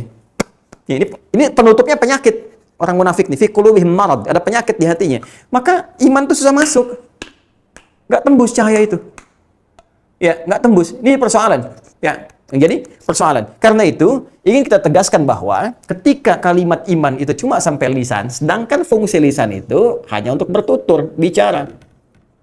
Ya, berkata. Jadi memang orang munafik ini kuncinya di lisannya aja, di pembicaraannya aja. Makanya Nabi itu paling khawatir, ya, orang Islam yang munafik, yang pandai bicara. Bicaranya itu pandai ngeles, pandai bicara, pandai itu. Tapi yang diarahkan dengan lisannya adalah ukuran-ukuran kemaksiatan, hal-hal yang menjauhkan diri dari Allah Subhanahu wa Ta'ala. Saya ingin katakan, perhatikan betapa dahsyatnya diksi Al-Quran. Satu kata saja itu bisa menunjuk makna yang sangat luas. Jadi orang-orang munafik, hatinya bermasalah, karena itu imannya cuma sampai lisan, karena sampai di lisan maka kemampuannya hanya sampai bicara saja. Kalau bicara jago. Makanya kata Al-Quran kadang-kadang kalimatnya memikat, kata-katanya begitu cantik, kata-katanya menarik, coba mengarahkan pada hal yang tidak disukai Allah Subhanahu wa Ta'ala. Quran surah kedua ayat 204. Ya, wa minan nasi may yu'jibuka qawluhu fil hayatid dunya wa yashhadullaha ala ma fi qalbihi wa huwa aladul khisam. Dan di antara manusia Anda akan saksikan ada orang yang bila berkata begitu mengikat, mengagumkan, kata-katanya menarik, retorikanya begitu cantik, kadang-kadang membawa nama Allah dalam jiwanya padahal dia musuh yang sangat berbahaya. Ya? Wa idza tawalla sa'a fil ardi liyufsida fiha wa yuhlikal harfa wan nasl wallahu la yuhibbul fasad. Tapi kalau dia berpetualang dimanapun tempat yang dia pijak, maka kerusakan yang dia bawa. Sampai-sampai Allah tidak menyukai berbagai kerusakan yang dia tampilkan. Hati-hati. Sedangkan fasad, kerusakan, itu kan pengingat yang pertama kepada orang munafik. Lihat ayat 11. Wa idza qila lahum la tufsidu fil ard. Jika diingatkan, dinasihati pada mereka, jangan berbuat kerusakan, jangan merusak, jangan berbuat ini kotor, ini nggak baik. Ya, qalu innama nahnu muslihun. Tuh, lisannya lagi, ngeles lagi. Enggak, kok ini perbaikan kok. Wah, ini kan kami tampilkan di kemajuan. Atas nama kemajuan, perbaikan. Kebaikan dari mana? Nah, jadi kembali ke sini ya, lisannya. Karena itu, jangan heran kalau kemudian sifat-sifat orang munafik, ya action orang munafik itu lebih banyak terdominasi oleh lisannya. Pun demikian, ketika diingatkan pada mereka, atau bahkan berjumpa dengan orang beriman, maka yang berperan lisan. Karena lisan tempatnya bicara, maka teruskan ayatnya. Wa idza laqul ladzina amanu, dan bila mereka orang munafik itu berjumpa dengan orang-orang yang imannya benar, qalu, tuh, mereka berkata, mereka bicara. Karena memang lisannya yang berperan, bukan jiwanya. Qalu, oh, inna ma'akum. Ya? Qalu, saya hapus dulu ke bawahnya. Ya. Qalu, mereka berkata, mereka bicara, karena memang dominasi orang munafik itu ada pada lisannya, perannya banyak di lisannya, ya, maka mereka berkata, mereka bicara, ya kan? Apa yang mereka sampaikan? Inna ma'akum. Qalu amanna. Baik ya? Mereka berkata, kami pun beriman. Ya, kami bersama kalian. Innama nahnu mustahzi'un. Ya, kami cuma bercanda saja. Wa idza laqul ladzina amanu qalu amanna wa idza khalau ila syayatinihim ya qalu inna ma'akum innama nahnu mustahzi'un. Perhatikan kalimatnya teman-teman. Wa idza laqul ladzina amanu qalu amanna. Saya teruskan dulu. Ini bagian terakhir yang inna ma'akum. Fokus. Qalu amanna. Ya. Kami pun beriman seperti kalian. Wah, ini bahaya ini. Ya, ini bahaya. Fokus, lihat baik-baik. Wa idza laqul ladzina amanu, dan jika orang munafik itu berjumpa dengan orang yang imannya benar, qalu, mereka akan berkata, nih peran lisannya, amanna, kami pun beriman seperti kalian. Ya, kami pun beriman seperti kalian. Kami beriman. Masya Allah. Lisannya. Nah, sekarang perhatikan, bagaimana pengakuan mereka ini ditolak langsung oleh Allah ketika ada yang serupa dengan itu langsung menyampaikan kalimat yang sama dari kalangan orang-orang Arab Badui. Buka sekarang Quran surah kedua, surah ke-49, maaf ya, Al-Hujurat, ayat ke-14. Ayatnya sama, Masya Allah. Bandingkan dengan Quran surah kedua, di ayat yang sama, 14. Quran surah ke-49, Al-Hujurat, ayat 14. Qalatil a'rabu amanna. Ya kan? Orang-orang Arab Badui itu berkata, jadi ada sementara sebagian orang-orang Arab Badui datang kepada Rasulullah SAW. Mereka berkata dengan lisan mereka, amanna, kami telah beriman. Nah, di kalangan orang-orang Arab Badui datang kepada Rasulullah mengatakan, kami telah beriman. Sedangkan yang nampak dari perilaku mereka itu jauh dari keimanan. Tadi, amal solehnya nggak nampak. Di lisannya pandai mengatakan kami beriman, tapi tidak terbukti lewat amal solehnya. Ya, secara tidak langsung, mereka ini terkena penyakit nifak. Mereka orang munafik. Maka, karena persoalannya persoalan iman, keyakinan, Nabi nggak bisa vonis. Karena yang tahu isi hati hanya Allah Subhanahu wa Ta'ala. Ya, Nabi menghukumi apa yang diwahyukan oleh Allah kepada Rasulullah SAW. Karena yang tahu isi hatinya hanya Allah, maka Allah langsung yang jawab. Ya, qul lam tu'minu. Katakan Muhammad SAW di Quran surah 49 ayat 14. Qul lam tu'minu. Katakan Muhammad SAW, kalian belum beriman dengan keimanan yang benar. Kalian belum beriman dengan benar. Qul lam tu'minu, katakan Muhammad SAW, kalian belum beriman dengan benar. Lam itu, teman-teman sekalian, itu jazm fungsinya, menetapkan dengan kuat apa yang telah diklaim sebelumnya. Jadi menafikan yang telah lalu sampai dengan sekarang. Ya, sekarang, bukannya akan datang. Jadi ada lam, ada lan. Duh, ya, ada la. Ini beda. Nah, kalau lam, ya, harfu nafyin wa jazmin, huruf yang menafikan sesuatu yang telah berlangsung di masa lalu sampai dengan sekarang dengan penafian yang kuat. Ya, misal ada yang berkata misalnya, amantu, saya beriman. Hei, lam tu'min. Lam pakai lam tu'min artinya dari sejak dia ngaku beriman sampai sekarang imannya belum benar. Pakai lam. Tapi masih ada peluang untuk benar kalau dia mau kembali, mau tobat, mengoreksi imannya. Perhatikan dahsyatnya bahasa Al-Quran. Ketika Allah mengatakan, orang-orang Arab Badui berkata, qalatil a'rabu amanna, qul lam tu'minu. Katakan Muhammad pada mereka, SAW, katakan pada mereka, ya kalian dari sejak klaim beriman itu, belum benar imannya. Tapi ada peluang bagi kalian untuk berubah. Kalau mau berubah, silahkan ikut petunjuk. Ya kan? Kalau ini beda, lan, harfu nafin wastiqbalin. Ya, huruf yang menafikan sampai dengan ke depan. Future, sampai ke depan. Ya, sampai dengan sejauh-jauhnya. Ya, ini yang berbahaya. Lan tanalul birra hatta tunfiqu mimma tuhibbun. Kalian tidak akan mungkin mencapai albir, ya, sampai kalian mampu menginfakkan apa yang paling dicintai. Dalam konteks nanti beberapa amalan-amalan tertentu, ya. Untuk berhaji mendapatkan birrun sehingga menjadi mabrur, kita harus menginfakkan hal-hal yang paling kita cintai. Harta benda, dengan tenaga kita, dengan perjuangan, dengan waktu, ya, dengan segala hal kita berangkat untuk menjemput ridha Allah Subhanahu wa Ta'ala sampai mendapatkan birrun ini. Lan, kalau kita nggak keluarkan, nggak mau keluar uang spesial pun, nggak mau keluar tenaga, nggak mau investasi waktu, nggak akan dapat birrun. Jadi paksa-paksa sampai kapanpun nggak akan pernah berangkat haji. Bagaimana bisa mendapatkan birrunnya? Nah, ini ada kalimat tegas mengatakan kalau kamu masih begini sampai kapanpun nggak akan dapat. Jelas? Ini bedanya lam dengan lan. Kalau la ini masih netral. Netral, ya, netral. Ini hurufnya bisa nafi, bisa nahyi, bisa naksi. Jadi bisa sifatnya mengurangi sesuatu, bisa sifatnya melarang sesuatu, nahyi, bisa sifatnya menafikan sesuatu. Misal yang menafikan, la yukallifullahu nafsan illa wus'aha. Allah tidak akan memberikan ujian pada seorang hamba di luar batas kemampuannya. Jadi kalau kita sedang diuji sekarang, artinya kita mampu. Nggak mungkin diuji di luar batas kemampuan kita. Itu menggunakan makna nafi, mengandung makna nafi. Kalau la-nya nahyi, sifatnya larangan. La yaskhar qaumin qaum, jangan saling mencela. Ya, la wala tusyriku, jangan berbuat syirik kepada Allah Subhanahu wa Ta'ala. Sifatnya apa? Nahyi.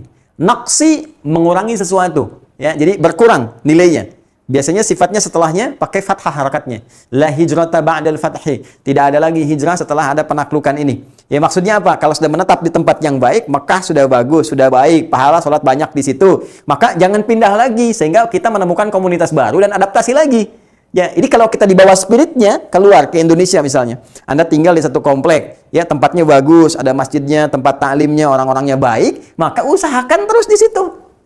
Ya, jangan pindah lagi, kecuali dalam kondisi memang ada tuntutan secara syariat misalnya. Kalau tidak ada di situ aja, daripada Anda pindah ke tempat lain, adaptasi lagi, belum tentu ke masjid lagi, belum tentu ke taklim lagi, ya, suasananya berubah. Nah, itu antara naqsi, nafi dengan nahi. Nah, yang kita temukan di ayat ini menggunakan lam. Saya mau tunjukkan kepada Anda bahwa, perhatikan baik-baik, Allah tidak menggunakan lan, tapi menggunakan lam. Allah pun tidak menggunakan la. Ya, tapi yang digunakan apa? Yang digunakan lam. Seakan-akan, yang kamu lakukan itu orang munafik salah dari awal. Tapi kamu punya peluang untuk balik. Kamu bisa taubat. Bisa taubat. Kembali. Balik. Makanya di An-Nisa ayat 143, 144, ya, itu kan jelas ketika disampaikan sifat munafiknya ditutup dengan kalimat illal ladzina tabu wa aslahu. Kecuali orang-orang munafik itu pengen taubat dan memperbaiki diri dan berbuat baik pada orang lain setelah mereka salah. Jadi ada peluang. Nah, cuma kaitan dengan pembahasan kita sekarang adalah ketika mereka mengatakan qalatil arabu amanna, Allah jawab qul lam tu'minu walakin qulu aslamna. Katakan Muhammad SAW, iman kalian belum benar sampai detik ini. Ada peluang bagi kalian untuk berbuat baik. Tapi katakan saja kami baru berislam.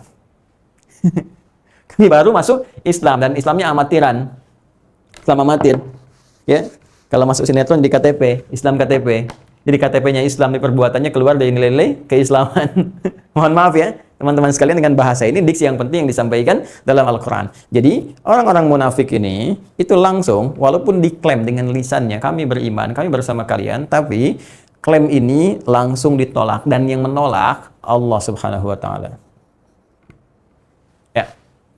Jadi manusia tuh nggak usah repot-repot menolak, ya sudah ditolak Allah, kenapa ikut menolak? Ya, tinggal dilihat aja ciri-cirinya. Kalau ada kita doakan, kita dakwahi dalam kebaikan. Tapi keyakinan mereka, keimanan mereka yang diklaim dengan lisannya karena nggak nyampe ke dalam jiwa, itu sudah tertolak sendirinya oleh keterangan Allah Subhanahu wa Ta'ala. Katakan kalian baru masuk Islam, cuma Islam kalian amatiran. Islamnya nggak benar. Islam amatir, ya kan? Nah, besok-besok ada sinetron nanti judulnya Islam amatir. Ya, nah ini yang dia katakan. Nah, teruskan. Jadi, saya mau sampaikan bahwa di ayat ke-14 ini kita masuk kepada karakteristik baru orang munafik. Ya, setelah yang pertama diterangkan keadaan hatinya, yang kedua diberikan petunjuk untuk diingatkan responnya seperti itu, yang ketiga bagaimana saat ia bergaul, saat berinteraksi. Nah, kita kalau ingin mendeteksi orang munafik, perhatikan cara saat dia berinteraksi dengan orang beriman. Ya, khususnya kala bertemu dan berpisah. Ya, kita akan lihat. Jadi kemarin kan udah lihat ciri-cirinya kan? Di hati mereka ada penyakit, ya, ciri melihatnya seperti ini. Terus kalau diingatkan, jawabannya begini. Jadi kalau Anda bisa mengamati, lihat lagi ya tayangan telah lalu setelah kita bahas pertemuan-pertemuan lalu, lihat kembali. Kalau Anda menemukan yang seperti ini, atau bahkan di diri kita sendiri, cepat koreksi. Setelah itu lihat lingkungan terdekat, keluarga, tetangga, terus menjauh lagi untuk kita doakan. Ya, kalau kita tak kenal, kita doakan. Doa yang sampai pada orang yang tidak tahu, kita mendoakannya lebih cepat diijabah oleh Allah Subhanahu wa Ta'ala. Itu poinnya. Ya, ini poinnya. Jadi ketika diingatkan, ada jawaban-jawaban seperti tadi, ada ngelesnya, ada bantahan, bahkan ada celaan dan sebagainya. Nah, ini penyakitnya makin parah. Apalagi diantaranya. Nah, ada yang kalau nggak langsung dinasihati nih, ya nggak langsung dinasihati karena kelihatannya agak berbeda. Maka lihat nanti di interaksinya dengan orang beriman. Ketika berjumpa dengan orang beriman, qalu amanna. Mereka mengatakan kami pun sama-sama beriman seperti kalian.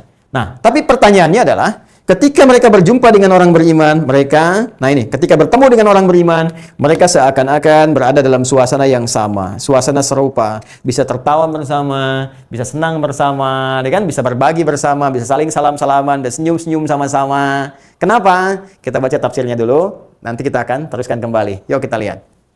Supaya ada bagian untuk baca kitab. Saya sudah hafalkan sebetulnya, bisa saya sampaikan, tapi kalau kita langsung interaksi, lebih enak rasanya. Ya. Yuk kita lihat. Yaqulu ta'ala, Allah Subhanahu wa Ta'ala menyampaikan, wa idza laqiya haula'il munafiqun al-mu'minina. Dan jika orang-orang munafik itu berjumpa dengan orang-orang yang beriman, imannya benar, qalu, mereka berkata, amanna, kami pun beriman seperti kalian. Maknanya lihat, wa azharu lahumul iman. Mereka menunjukkan orang munafik itu kepada orang-orang yang beriman, yang benar imannya, bahwa mereka pun mengatakan mereka punya iman yang sama. Wal muwalat wal musafat, dan kesetiaan. Wal muwalat wal musafat, dan keakraban. Ya. Kemudian ghururan minhum lil mu'minin. Tapi itu cuma tipu daya saja. Seperti pura-pura akrab. Kalau ketemu orang beriman, akrab, bisa saling salaman, bisa ngobrol, bisa canda, macam-macam. Tapi ghururan minhum lil mu'minin wa nifaqan wa musana'ah. Semua itu hanya tipu daya bagi orang beriman, wa nifaqan, dan ciri penyakit nifak itu melekat pada jiwanya, wa musana'ah, dan hal yang dibuat-buat saja. Ya. Kemudian wa taqiyatan, dan juga hal yang sengaja disembunyikan. Jadi taqiyah itu menampakkan A tapi di hatinya B. Ya, ada konteks yang positif, ada konteks yang negatif. Kalau orang beriman, itu konteksnya positif. Ya, contoh misalnya ketika dia diancam. Hei, kalau kamu tidak mengatakan Tuhanmu bukan Allah misalnya, saya bunuh kamu. Ya, terus lisannya mengatakan bukan. Ya, tapi hatinya berkata bukan seperti yang kamu maksudkan. Tuhanku tetap Allah gitu kan? Misal itu di hatinya ya. Lisannya mengatakan bukan, tapi di hatinya maksud saya Tuhanku bukan seperti yang kamu katakan. Tuhanku tetap Allah. Misalnya kan di hati saja, tapi bukan di lisan.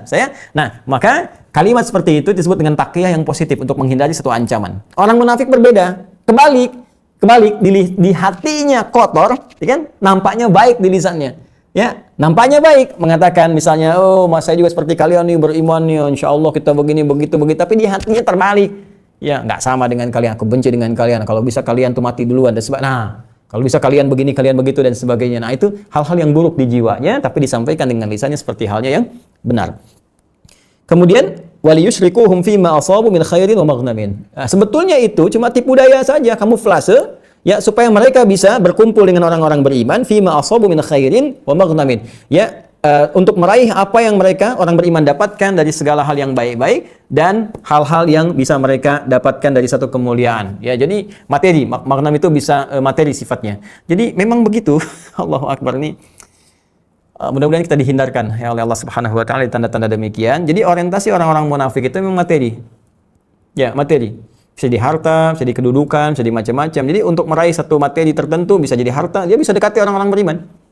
Ya, untuk meraih peluang itu. Setelah dapatkan, dia tinggalkan. Ya, kedudukan juga begitu. Ya, seperti Abdullah bin Ubay bin Salul kan? Ya, Rasul Munafiqin, ya kepala kakek moyang orang munafik pertama ya di muka bumi di era Nabi sallallahu alaihi wasallam, dan disebut Rasul Munafiqin, Abul Munafiqin, bapaknya orang-orang munafik, Abdullah bin Ubay bin Salul. Itu kan dia motivasi untuk bisa mendekat kepada Rasulullah itu untuk mendapatkan kedudukan. Ya, dia menyimpulkan seperti pernah kita bahas di pertemuan lalu, ya, dia menyimpulkan kalau saya nggak bergabung nih dengan Muhammad SAW, dengan umatnya, dengan sahabat-sahabatnya, saya akan tertinggal. Maka cara paling cepat mendapatkan perhatian supaya nggak ditinggalkan pengikutnya adalah dia datang kepada Rasulullah mengatakan orang beriman dan mendekat kepada Nabi. Ya, gaul dengan mereka, ya, kamuflase pura-pura sholat paling depan. Setelah itu dia mulai mempengaruhi pengikut dan sahabat-sahabat Rasulullah SAW. Ya, ini Muhammad provokasi aja nih, Muhammad begini, kita juga bikin masjid lagi, nanti kita namakan ini. Dia bikin masjid Dirar kan, dan sebagainya. Upayanya apa? Untuk makar kepada Rasulullah SAW. Jadi, apa yang diraih oleh orang munafik ini orientasinya bukan akhirat. Orientasinya bukan kemuliaan. Jadi kalau akhirat jelas ibadah, kemuliaan itu dalam konteks kebaikan. Jadi manusia itu punya fitrah. Satu, fitrah beragama, ya, fitrah beragama untuk membawa bekal hidupnya menghadap Allah saat kembali di akhirat nanti. Ini Quran surah ke-30, Ar-Rum ayat ke-30. Fa'aqim wajhaka lid-dini hanifa fitratallahi allati fatara an-nasa 'alaiha. Ya, hadapkan dirimu sepenuhnya dengan sempurna kepada ad-din, ya, dengan cara yang benar. Ad-din yang dimaksudkan Islam. Quran surah ketiga ayat 19. Inna ad-dina 'indallahil Islam, din. Jadi hadapkan dirimu ya kepada ad-din, kepada nilai keislaman, kepasrahan sesungguhnya untuk mengikuti perintah-perintah Allah Subhanahu wa taala dengan cara yang benar berdasar petunjuk Rasulullah SAW. Fitratallahi allati fatara an-nasa 'alaiha. Itulah di antara fitrah manusia yang telah Allah lekatkan pada jiwa mereka. Makanya di diri manusia itu ada fitrah untuk beragama. Ya, fitrah sebagai hamba. Ya, karena itu dia akan mencari. Ya, karena itu nggak ada yang ateis. Nggak ada yang ateis. Ateis itu klaim di lisannya aja. Ya, orang ateis itu orang yang menuhankan dirinya, dan itu sedang mencari Tuhan, menuhankan nafsunya. Ya, jadi orang-orang menjadikan nafsunya sebagai Tuhannya, itu persoalan. Ya, itu pun menjadikan nafsu sebagai Tuhan. Artinya butuh juga pada ad-din, butuh agama, ada kecenderungan. Jadi din menyelamatkan kita nanti dalam urusan akhirat ketika kembali kepada Allah Subhanahu wa taala, memberikan kemuliaan saat kita hidup di dunia. Ya, dan keberkahan. Kemuliaan itulah diantaranya adalah yang dijunjung tinggi sebagai nilai-nilai kebenaran. Karena itu, walaupun manusia belum beriman, berdinul Islam, tapi kebenaran melekat pada jiwanya, ada potensi. Ya, karena itu ketika lisannya berdusta, hatinya menolak, itu enggak benar. Ya kan? Ada yang korupsi menolak, bukan hanya orang beriman, yang belum beriman pun menolak korupsi, menolak kejahatan, menolak tipu daya dan sebagainya. Itu fitrah manusia. Jelas ya? Nah, kebalikannya, orang-orang munafik ini teman-teman sekalian punya persoalan. Karena punya persoalan dalam hatinya, maka orientasi mereka keluar dari fitrahnya, bukan din untuk kepentingan agama. Jadi kalaupun ada yang mau diraih bukan karena agamanya. Agama cuma kamuflase aja. Dan bukan untuk mendapatkan kebenaran, untuk dunia saja. Ya, makanya jangan heran ketika Abdullah bin Ubay bin Salul mendekat kepada Rasulullah, dia nggak ngejar akhiratnya. Dia nggak pengen pahala sholatnya, nggak pengen kedekatan dengan Rasulullahnya. Yang dia pengen kan kedudukan yang dia raih dari masyarakat pada saat itu. Jadi masuk cuma untuk kamuflase. Ya. Nah ini, dan persoalannya begini, kalau di Al-Quran itu ada paparan, ya, dan sifatnya memaparkan informasi, tidak disebutkan langsung orangnya. Dan kapan kejadiannya? Ini menunjukkan bahwa peristiwa itu akan berpotensi terjadi lagi di masa depan dengan tokoh yang berbeda, dengan situasi yang tidak sama, tapi esensinya serupa. Dimanfaatkan oleh setan untuk berperilaku serupa dengan esensi yang sama, walaupun tokohnya berbeda, dimensinya tidak sama. Jadi jangan kaget misalnya kalau dulu zaman Nabi kan nggak ada misalnya kampanye, nggak ada pemilu, nggak ada pilkada, nggak ada macam-macam. Sekarang zamannya misalnya ada hal-hal demikian. Ada pemilu, ada kampanye, ada pilkada. Ini bukan di Indonesia ya, bukan di Indonesia. Ini saya contohkan umum tempat lain. Ya, bisa di Amerika kan ada pemilu juga gitu kan, di mana ini bukan di Indonesia, awas loh ya. Jadi kalau Anda bilang Indonesia, Anda yang nyimpulkan sendiri. Ini di luar. Ya boleh jadi ditemukan satu kondisi misalnya, ya ada orang-orang yang calon-calonnya menggunakan misalnya, ya taruhlah seperti tadi, seperti Abdullah bin Ubay bin Salul, perangkat-perangkat agama, atau perangkat-perangkat kebenaran. Kebenaran kan bisa dengan janji, yang ditampilkan kebenaran. Kalau saya terpilih nanti, saya akan jadikan negeri ini negeri yang makmur, semua akan saya berikan subsidi sekian, sekian, sekian. Saya akan berikan misalnya kartu, bukan di Indonesia ya, awas loh, di luar. Jangan simpulkan, jangan potong kalimat saya, jadi berbahaya nanti ya. Sekarang musim-musim yang sensitif. Ini di luar, saya tegaskan bukan di Indonesia. Saya akan bagikan misalnya sembako, se-Indonesia dapat ya setiap bulan misalnya sejahtera, diberikan kartu sembako, kartu ini, kartu itu, misal gitu kan. Akan diberikan misalnya santunan ya. Tapi ternyata ketika sudah dapat itu semua, ini nggak terjadi. Ya, ini nggak terjadi misalnya dengan diniatkan sengaja untuk membuat kamuflase, bukan tidak sengaja. Karena secara teknis mungkin nanti ada penyesuaian, ada keterlambatan, atau mungkin memutuskan A tapi misalnya di bawahnya tidak bisa menjalankan dengan baik. Bisa terjadi. Ya, bukan hanya bisa terjadi pada satu ketentuan saja, tapi boleh jadi turunan-turunannya. Mungkin orangnya baik, tapi mendapatkan lingkungan yang tidak baik. Bisa terjadi demikian. Ya. Nah, yang paling menarik, suasana Abdullah bin Ubay bin Salul itu, dia menepikan kebenaran, tapi dia mengambil nilai-nilai keagamaan. Dia berkamuflase, pakaian yang ditampilkan. Ya mungkin kalau konteks sekarang, yang perempuan jadi berkerudung, laki-laki jadi berpeci, gitu kan. Dekat kemudian dengan para ulama dan sebagainya. Tapi setelah mendapatkan apa yang dia harapkan, jauh dari semuanya itu. Nah ini yang kita coba hati-hati, kita coba lihat, dan kita doakan, kita dakwahi. Ya, karena apa yang ditampilkan oleh Al-Quran itu ajakan pada nilai kebaikan. Kalimat-kalimatnya qila lahum, disampaikan, berikan nasihat. Makanya kalau ada hal-hal demikian, pertama kita doakan dulu. Ya bukan dicela, karena sudah tercela. Mencela yang tercela itu buang-buang energi. Ya kan? Kita doakan dulu, ya Allah berikan petunjuk, berikan hidayah pada mereka. Lu dakwahi dengan kebaikan, dengan apa yang bisa kita tampilkan. Itu poinnya. Dan saya akan gambarkan situasi umum ya. Jadi teman-teman juga kalau menyimak apa yang saya sampaikan, mudah-mudahan bijak. Jangan tarik ke dalam situasi politis atau kesimpulan-kesimpulan yang berbeda. Tapi kalau ada yang merasa demikian, ya jangan juga marah gitu kan. Mungkin boleh jadi ini apa yang Allah titipkan kepada lisan saya untuk menyampaikan karena sayangnya Allah Subhanahu wa Ta'ala. Ya semoga Allah berikan kemuliaan pada kita semua. Lanjutkan. Baik. Bismillahirrahmanirrahim. Ingat jangan jadi suneo ya, suka nengokin orang. Jadi kalau saya nyampaikan umum, Anda jangan tengok orang lain, jangan tunjuk-tunjuk orang lain ya. Bismillahirrahmanirrahim. Wa idza laqul ladzina amanu qalu amanna. Dan jika mereka orang-orang munafik berjumpa dengan kalangan orang yang imannya benar, mereka berkata kami beriman. Ya kan? Dan tadi disebutkan tafsirnya itu hanya kamuflase saja, itu hanya tipu daya mereka saja untuk bisa dekat dengan orang-orang beriman dengan tujuan untuk mendapatkan nilai-nilai kebaikan yang bisa diraih dengan menipu orang-orang beriman. Wa idza khalau ila syayatinihim qalu inna ma'akum innama nahnu mustahzi'un. Wa idza khalau ila syayatinihim, tapi ketika berpisah dengan orang beriman dan kembali kepada setan-setan mereka. Allahu akbar. Di kalimatnya tegas nih. Setan-setan mereka. Kenapa di sini disebut dengan kalimat syayatin jamak dari syaitan? Nanti kita lihat. Dan jika mereka berpaling kembali kepada setan-setan mereka, qalu, mereka berkata orang munafik tadi, inna ma'akum, kami bersama kalian. Ya, dengan teman-teman mereka itu yang disebut oleh Al-Quran dengan kalimat setan-setan mereka. Innama nahnu mustahzi'un. Tadi kami dengan orang beriman cuma bercanda saja. Ya, kami tidak benar kok. Itu cuma kamuflase saja. Kan? Yuk kita baca dulu tafsirnya, nanti saya terangkan per kalimatnya.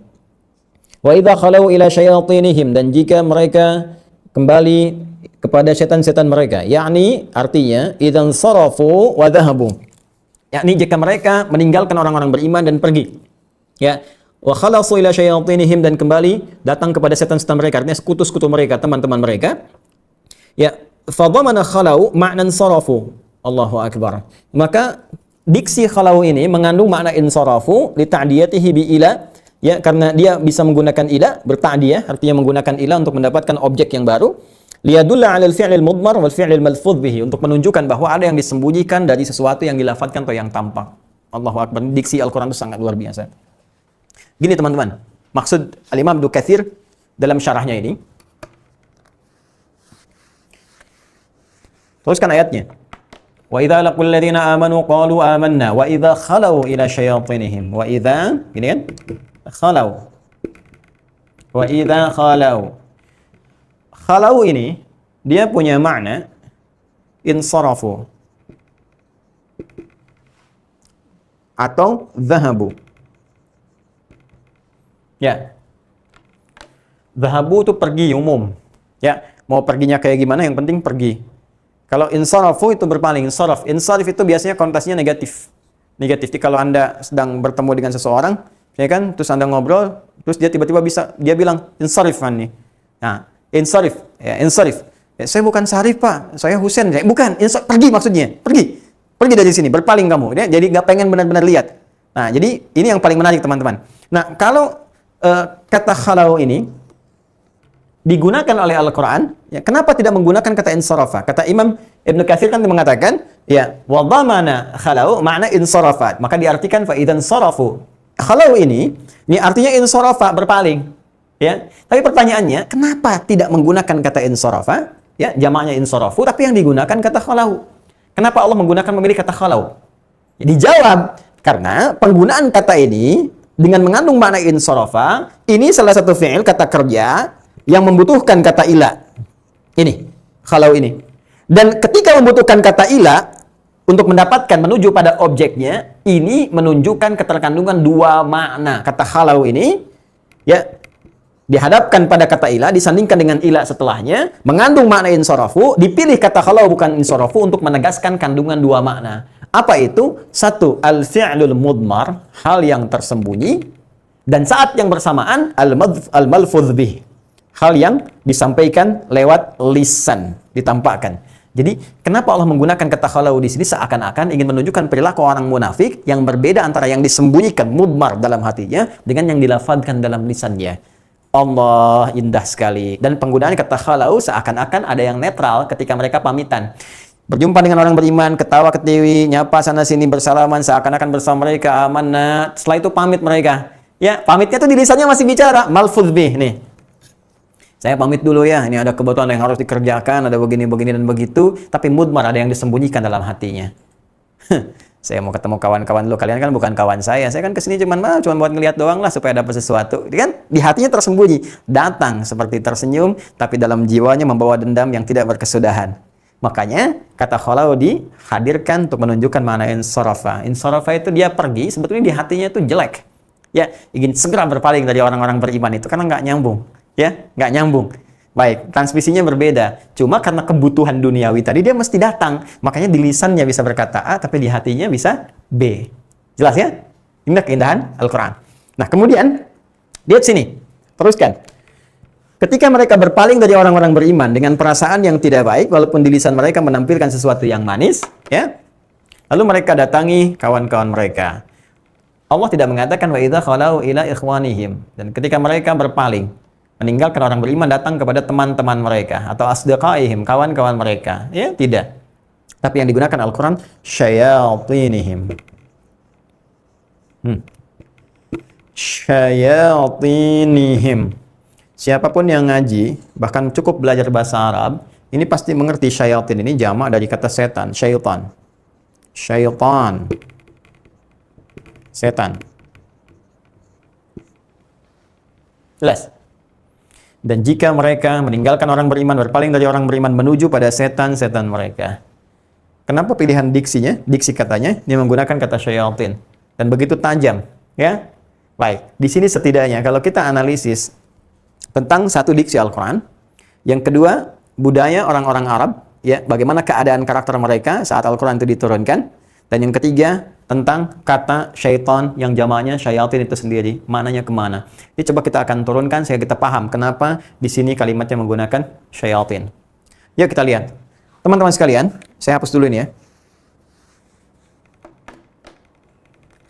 Kata syayatin, seperti tadi saya sampaikan, jamak dari kata syaitan. Asalnya, ya, secara bahasa, berasal dari kata syaitana. Ya. Ada yang menyampaikan syaitana. Sifatnya disebut dengan syaitan. Jadi kalau melekat pada seseorang, keadaannya disebut dengan syaitan, objeknya. Ya. Syaitana itu ringkasnya adalah hal yang menjauhkan dari segala kebaikan. Spesifiknya rahmat Allah Subhanahu wa taala. Ya. Jelas. Ya, jadi syaitana segala hal yang menjauhkan dari rahmat Allah Subhanahu wa taala. Terlempar dari rahmat Allah. Ya, sesuatu yang terlempar atau dilempari disebut dengan rajim namanya. Rajim. Rajim. Ya. Rajimun. Yang terlempar, terjauh dari rahmat Allah Subhanahu wa taala, terlempar jauh dari rahmat Allah Subhanahu wa taala. Sedangkan pemilik rahmatnya yang memberi disebut Rahim. Ini lawannya langsung. Ini Masya Allah diksi Al-Quran tuh. Rahim. Rahim pencurah rahmat, pemberi rahmat. Rajim terlempar dari rahmat, jauh dari rahmat Allah Subhanahu wa taala. Karena itu ketika kita menyifati Allah Subhanahu wa taala, di antara sifat yang mulianya menggunakan kata Rahim. Bismillahirrahmanirrahim. Sebaliknya, ketika syaitana sifatnya disebut dengan syaitan, kan melekat pada diri satu objek, baik benda, orang, bernyawa atau tidak, yang menjauhkan dari rahmat Allah Subhanahu wa taala, maka disebut dengan rajim. Ketika kita berlindung kepada Allah, a'udzubillah minasyaitonir rajim. Ya, a'udzubillahi minasyaitonir rajim. Rajim. Allahnya bismillahirrahmanirrahim. Rahim. Rajim terlempar jauh dari rahmat Allah Subhanahu wa taala. Kenapa terlempar jauh? Karena dia berusaha menjauhkan seseorang, hamba-hamba Allah dari rahmat, dari segala nilai-nilai kebaikan. Dari kata syaitana. Jika syaitana itu melekat pada diri, ya, objek tertentu, baik misalnya yang nampak atau tidak nampak. Yang tidak nampak jin. Ya, jin bisa menjadi setan. Ketika jin itu membisikkan kepada manusia, mengajak untuk menjauh dari Allah Subhanahu wa taala. Bisikan pada jiwa manusia misalnya, nggak usah sholat, nggak usah ini, nggak usah itu. Maka jin saat yang bersamaan sedang menjadi setan. Setan dari kalangan apa? Jin, minal jinnati. Tapi ketika itu melekat pada manusia misalnya, ya, melekat pada manusia, menjauhkan dari kebenaran, menjauhkan dari kedekatan kepada Allah. Orang mau sholat diajak nggak sholat, nggak usah sholat lah, sholat nomor 2, nomor 1 kita makan dulu, nomor 1 kita ke diskotik dulu, nomor 1 kita mabuk dulu. Misal, diajak maksiat, diajak mabuk, diajak mencuri, diajak membegal, diajak nipu, diajak korupsi. Nah, itu artinya manusia itu pada saat yang bersamaan sedang disifati oleh sifat syaitana. Kata kerjanya, ketika masuk itu kepada dirinya, maka disebut dengan syaitan. Setan dari kalangan manusia. Jadi setan itu awalnya bukan makhluk berwujud di setan, bukan. Tapi sifat yang dilekatkan pada seseorang, dilakukan oleh iblis, melekat pada jiwa, bisa manusia, bisa jin. Ketika ada manusia misalnya terlekat dengan itu, menjauh dari Allah Subhanahu wa taala, ngajak orang lain menjauh dari Allah, saat yang bersamaan dia sedang menjadi apa? Setan. Ini musuh dari dakwah Nabi sallallahu alaihi wasallam. Ketika Nabi memberikan dakwahnya, diteruskan para ulama, para ustadz dan sebagainya, saat yang bersamaan ada orang-orang yang berusaha menjauhkan dari rahmat Allah Subhanahu wa taala, maka itu lawannya. Itu yang diisyaratkan di Quran surah ke-6 Al-An'am di ayat 112. Ya, Quran surah ke-6 Al-An'am ayat 112. Paling kanan agak ke atas sedikit. Wa kadzalika ja'alna likulli nabiyyin. Demikianlah kami telah tetapkan, kata Allah Subhanahu wa taala, bagi misi para nabi itu, ya, aduwan syayatinal insi wal jins. Ya, ada musuh dari dakwah Nabi sallallahu alaihi wasallam, syayatin jamaknya. Ya, ins wal jin, ya, musuh dari kalangan manusia, setan-setan dari kalangan manusia. Maksudnya ada manusia-manusia yang mengajak menjauhkan seseorang dari ketaatan kepada Allah Subhanahu wa taala. Maka disifatilah dengan sifat syaitan, artinya apa? Yang menjauhkan orang lain dari rahmat Allah Subhanahu wa taala. Ins, kemudian jin, dan juga ada yang tidak tampak, yang tidak terlihat. Karena itu iblis disebut setan. Ya, kan setan pertama kali itu iblis. Ya, iblis itu dari kalangan jin. Quran surah ke-18 Al-Kahf ayat ke-50. Ya, paling kanan agak sedikit ke tengah. Ya, wa idh qulna lil malaikati isjudu li adama fasajadu illa iblis kana minal jinni fafasaqa an amri rabbih.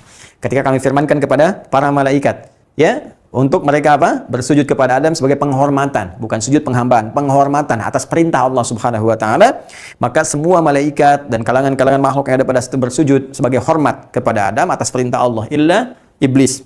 Kecuali iblis. Siapa iblis itu? Kana minal jin fafasaqa an amri rabbih. Dia termasuk kalangan jin yang bermaksiat kepada Allah, menyimpang dari perintah Allah Subhanahu wa taala. Lawan fasik itu taat. Dia asalnya dia taat, saat dia menyimpang dari ketaatan disebut fasik. Ya, maka dinamai oleh Allah Subhanahu wa taala ini jin, ya, dia menjadi iblis. Iblis berasal dari kalangan jin dengan bermaksiat kepada Allah Subhanahu wa taala. Waktu menjadi iblis, dia masih bermaksiat dengan sendirinya. Diperintah sujud nggak mau sujud. Masih untuk dirinya. Tapi ketika itu kemudian dialihkan untuk menggelincirkan Adam. Ya, ma mana'aka alla tasjuda idz amartuk. Di Quran surah ke-7-nya teman-teman, di ayat 11 sampai dengan 13-nya, ketika Allah katakan di ayat ke-12-nya ma mana'aka alla tasjud. Ya, hey, ma mana'aka alla tasjuda idz amartuk. Hey, kenapa kamu enggak mau sujud ketika aku perintahkan? Kata Allah, sujud itu bukan perkara sujudnya, itu perkara perintahku. Bukan Adamnya, aku yang perintahkan. Kamu enggak menghargai aku sebagai Tuhan yang memerintahkan kau. Jadi kalau teman-teman sekalian, mohon izin ya, kita diperintahkan sujud dalam sholat, ya, mohon maaf, Allah nggak butuh dengan sujud kita, dengan sholat kita, yang butuh kita untuk membuktikan ketaatan kita kepada Allah. Jadi kalau ada orang nggak mau sholat, sebetulnya bukan karena sholatnya, karena melanggar perintah Allah, Allah yang perintahkan kok. Itulah warisan iblis yang ditularkan pada manusia. Kata Allah, kenapa kamu nggak mau sujud sebagai penghormatan pada Adam? Bukan karena sujudnya, aku yang perintahkan. Qala ana khairum minhu. Aku lebih hebat dibandingkan dengan Adam. Khalaqtani min narin wa khalaqtahu min tin. Kau ciptakan aku dari api, kau ciptakan dia dari tanah. Enggak level. Yang tinggi harus hormat kepada yang rendah. Nah, keluar engkau, wala fakhruz minha. Keluar dari segala rahmat ini. Keluar dari segala kemuliaan ini. Keluar dari segala kenikmatan ini. Terlempar dari rahmat Allah. Ketika terlempar, itulah syaitan dia itu. Dan dia ingin buktikan kepada Allah dengan kesombongannya, Allah, aku benar-benar kok hebat dibandingkan Adam. Ya, berikan aku kesempatan untuk goda Adam. Aku ingin tunjukkan aku lebih hebat dibandingkan dengan Adam. Ya. Maka Allah pun kemudian memberikan kesempatan untuk menunjukkan bahwa Adam pun punya perisai untuk mendekat kepada Allah, dan dengan itu rahmat Allah diturunkan kepada Adam alaihissalam. Baik, tapi ketika dia buktikan untuk menggoda Adam, maka dirubah oleh Al-Quran diksinya dari iblis menjadi syaitan. Perhatikan teman-teman, di ayat 34 surah Al-Baqarah, itu kalimatnya masih iblis. Wa idh qulna lil malaikati isjudu li Adam fasajadu illa iblis aba wastakbara wa kana minal kafirin. Nah, di ayat ke-36 ketika dia menggoda Adam, itu dirubah diksinya dari iblis menjadi syaitan. Jadi ketika dia iblis, itu masih untuk dirinya, maksiat untuk dirinya. Ketika digoda orang lain, dijauhkan dari rahmat Allah supaya berbuat maksiat, maka dirubah kalimatnya dari iblis menjadi syaitan. Fa'azallahuma syaitan. Ya, jadi setan pertama dari kalangan jin, itu siapa? Iblis. Dari kalangan apa? Jin. Sedangkan jin itu tidak tampak. Ya, makanya ketika iblis kemudian menggoda Adam, diberikan was-was pada dirinya dan sebagainya, pada istrinya, pada keluarganya, demikian, ya, Adam dan istrinya sampai tergelincir dengan syaitanah. Ya. Dan dia bangga. Tuh kan, ya Allah, aku buktikan kan, aku bisa menggelincirkan Adam. Tapi dia lupa, Adam pun mendapatkan ilmu dari Allah. Ya, ada perisai-perisai sampai dia bertobat. Fatalaqa Adamu min rabbihi kalimatin fataba alaihi. Fatalaqa Adamu min rabbihi kalimatin fataba alaihi. Maka diberikan kalimat taubat kepada Adam, dia taubat. Ya, itu unggulnya dibandingkan dengan iblis. Setan, iblis, ketika salah diberi kesempatan oleh Allah untuk taubat. Makanya nggak langsung dihukum. Kalimatnya ma mana'aka alla tasjuda idz amartuk. Apa yang menyebabkan engkau begitu sulit sujud ketika aku perintahkan? Kenapa kamu nggak sujud? Itu kan isyarat. Dia sadar dia salah. Ya Allah, saya salah. Saya taubat, ya Allah, saya taubat. Selesai masalah. Tapi karena sombong, ana khairum minhu. Ya, karena sombong, tertutup dengan kesombongan, maka kesombongan bisa menghambat pintu hidayah, menutup pintu taubat. Karena itu nggak usah sombong, tinggalkan segala perangkat itu. Diharamkan kesombongan oleh Allah Subhanahu wa taala. Ini yang membedakan. Nah, iblis, setan salah, setan nggak mau taubat. Adam salah, ya, dengan kemanusiaannya. Karena sebelum diturunkan menjadi nabi, ketika turun ke bumi baru berdinas sebagai nabi. Ya, maksum dia. Tapi ingin menunjukkan sifat kemanusiaan seperti pernah saya terangkan di pertemuan lalu, ini sifat manusia bisa salah. Dan ketika salah, diberikan kalimat tobat. Itulah bedanya manusia dengan setan. Jadi manusia ada pasti potensi salah karena ada nafsu dalam jiwanya. Tapi manusia bisa bertobat untuk mengoreksi kesalahannya sehingga menjadikan salah itu sebagai imroh untuk menatap masa depan yang lebih baik. Jadi singkatnya, manusia salah, manusia tobat. Setan salah, setan nggak tobat. Iblis salah, iblis nggak tobat. Saya ulangi, manusia salah, manusia tobat. Iblis salah, iblis nggak tobat. Jadi kalau ada manusia sekarang banyak berbuat salah, nggak pengen tobat, patut ditanya, dia itu manusia atau? Anda yang jawab sendiri. Manusia atau bukan? Itu maksud saya. Manusia atau bukan? Karena kalau manusia pasti taubat. Kalau bukan, nggak taubat. Ya. Oh, hati-hati. Dan setan itu sifatnya menggoda, bukan maksa. Saya nggak belain setan ya, salah setan. Dan saya tegaskan, setan itu salah. Ya. Awas, hati-hati. CPNJ, calon penghuni neraka jahanam, setan. Udah jelas tuh. Ya. Kalau CPNS kan di dunia, kan? Itu urusan dunia. Tapi kalau akhirat nanti ada CPNJ, calon penghuni neraka jahanam. Ya, siapa mereka itu? Yang pertama ya setan dan para pengikutnya. Kalau CPNS positif. Jangan dipotong-potong video saya ya, itu berbeda halnya. CPNJ, calon penghuni neraka jahanam. Nih, setan pertama turunannya. Itu jelas kok, salah. Cuman sesetan-setannya, dia nggak pernah maksa. Dan karena nggak punya kekuatan memaksa. Cuman goda aja. Digoda. Manusia yang memutuskan sendiri. Jadi kalau kita ini punya iman yang kuat, dia nggak punya kekuatan. Nggak punya kemampuan, karena cuman goda, nggak maksa. Ya, nafsu ini yang mengarahkan. Nafsu ini adanya pada jiwa manusia, itu yang dimanfaatkan oleh setan. Jadi sebetulnya problem yang paling utama di era kekinian itu, yang paling utama itu adalah ya manusia yang kesetanan. Ya, jadi setan mengorganize, gitu, mengarahkan jiwa manusia, cuma ngajak-ngajak pada keburukan, tapi direspon oleh manusia. Itu dibawa dan diarahkanlah kemudian untuk membawa tubuhnya pada perangkat keburukan. Itu yang berbahaya. Ya. Nah, saya ingin katakan, ketika Al-Quran menggunakan diksi ini dengan bentuk jama', maka makna pertama, ini ingin memberikan kesan bahwa celaan, bahwa orang-orang yang dirujuk oleh orang-orang munafik itu adalah sesungguhnya orang-orang yang menjauhkan ya orang-orang beriman dari Allah Subhanahu wa taala. Jadi memang lingkungan orang munafik itu begitu. Karena itu hati-hati.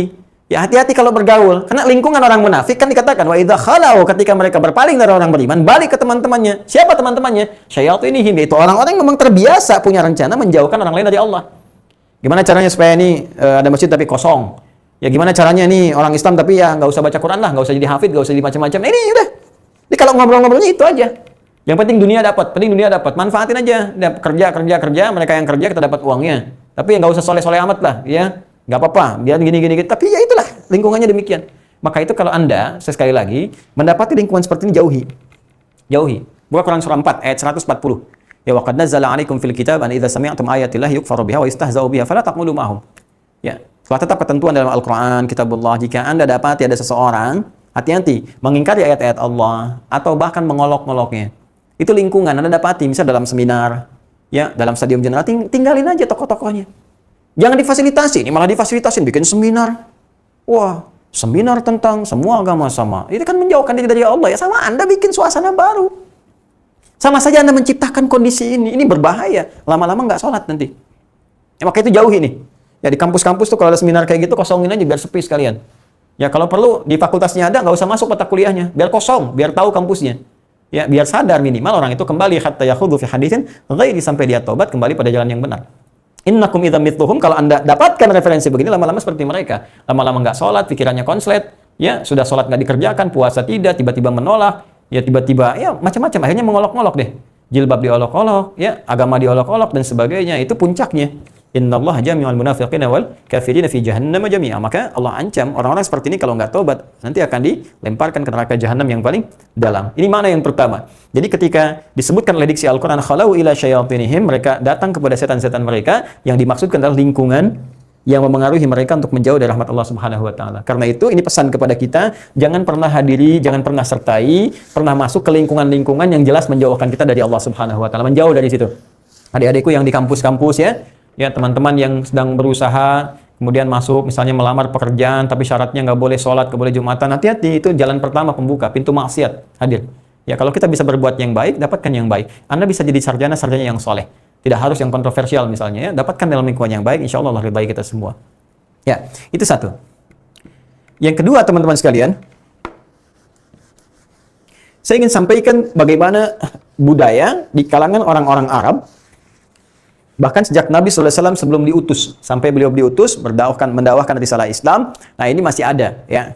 Nah orang-orang Arab itu, teman-teman sekalian, ada bagus satu kajian, jadi kalau Anda kuliah misalnya di jurusan bahasa Arab, bahasa dan sastra Arab, ya, kuliatul lughah Arabiyyah wa adabuha, itu ada namanya satu mata pelajaran Al-Adabul Arabi.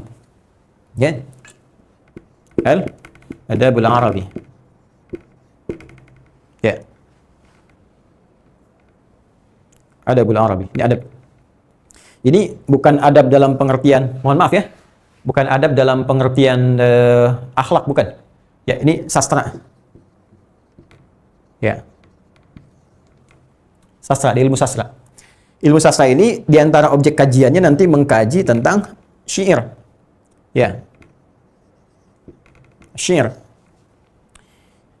Syair, ya, puisi-puisi. Disebut puisi juga bisa, tapi ini menarik karena syarat syair itu nanti setidaknya ada 4. Ya, ada khayalan, ya, imajinasi, khayal, ada fasahah, ya, kefasihan dalam berbahasa, ada musik, ada irama. Ya, ini ada iramanya, ada irama. Nah, biasanya ini ada yang disebut dengan bahar rumusnya. Bahar. Ada 16 sampai 17 bahar. 16 bahar namanya.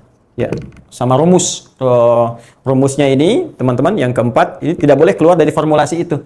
Ada formulasi rumusnya, kofiyah namanya. Formulasi. Bukan kopiah, kopiah ini bukan, kafiyah, kafiyah, ya.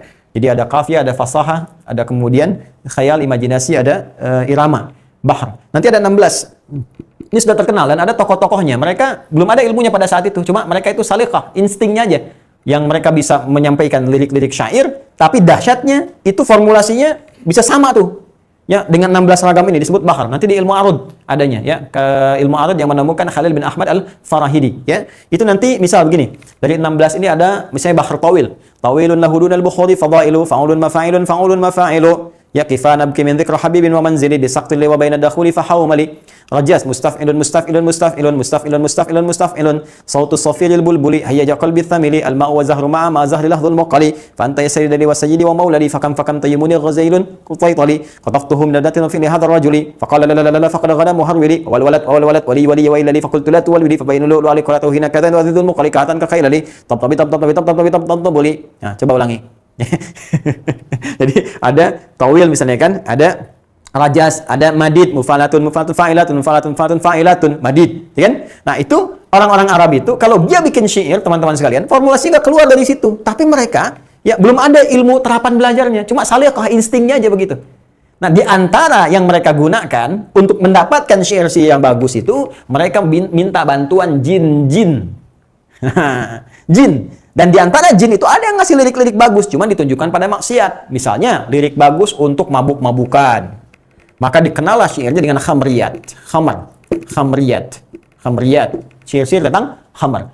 Ya, misalnya dikasih lirik yang bagus tapi untuk menggoda, untuk zina, maka disebut dengan ghazaliyat. Ghazal. Ya. Jadi untuk merayu arahnya ke zina dan sebagainya, ada ghazal, ada khamar untuk mabuk dan sebagainya. Nah, sampai terkenal di kalangan masyarakat Arab, para penyair itu punya setannya sendiri, punya jinnya. Nah, karena ini mengarahkan pada yang jelek, untuk zina, untuk khamar, maka jin itu disebut dengan setan di kalangan jahiliyah. Syaitan. Ya. Bahkan mereka berkata, inna likulli syairin syaitanul khas. Ya, para penyair itu punya setannya sendiri. Itu udah terkenal. Kalau kita ngaji, belajar al-adabul arabi, kita akan temukan di antara para penyair-penyair jahiliyah, syu'ara itu, mereka memanfaatkan jin, ya, khususnya yang setan-setan itu untuk mendapatkan lirik-lirik bagus. Karena nanti di hari yang ke-6 itu mereka punya hari namanya Arubah. Jadi pertama Al-Ahad, kedua Al-Itsnin, diserap jadi bahasa Indonesia Senin, ya kan? Kemudian yang ketiga Al-Thulatsa, jadi bahasa Indonesia Selasa, keempat Al-Arbi'ah, jadi Rabu, sampai jadi pasarnya, ya, pasar Senin, pasar Selasa, pasar Rebo, ya kan? Kemudian Khamis, jadi Kamis, pasar Kemis, ya kan? Senin, Selasa, Rabu, Kamis. Itu mereka beraktivitas kemana-mana tuh. Ada yang kemudian berdagang, berusaha. Li'ilafi Quraisy, ilafi rihlatas syita'i was-saif. Ya, ilafihim rihlatas syita'i was-saif. Ada yang ke Syam, ada yang ke Yaman, ada yang berniaga segala rupa. Nah, nanti setelah itu di hari ke-6 mereka kumpul. Kumpulnya di mana? Di pusat hiburan. Aswaq namanya. Ada di Dumatul Jandal, Suq Uqad dan sebagainya. Mereka namakan hari Arubah. Yaumul Arubah, hari ke-6. Hari berbangga diri sebagai orang Arab. Di sinilah mereka pamer. Yang pamer itu siapa? Pertama kalangan tujar. Ya, pedagang. Tujar itu jamak dari tajir. Ya, tajir itu aslinya pengusaha, pedagang. Ya, bukan yang seperti bahasa Indonesia, oh tajir nih, ya kan? Tajir, kaya. Jadi asalnya pedagang, karena dia banyak bawa harta, disebut kaya, maka disebut orang tajir. Ya, kalau semakin banyak, punya kuasa mengarahkan sesuatu, sultan. Ya, makanya sekarang, oh sultan nih, sultan, tuh kan? Masya Allah, beli bayam 100 juta, ya kan? Sultan, bisa aja. Nah, ini dulu tajir, jamaknya tujar. Maka golongan ini nanti akan berlomba. Siapa nih orang-orang kaya yang paling banyak hartanya, maka dia akan diangkat jadi hartawan paling berpengaruh. Itu yang bisa ngatur. Ya, kayak pada saat itu nanti banyak tokoh-tokoh yang kita kenal lah sampai dengan sekarang. Kemudian teman-teman sekalian, ada lagi kahin.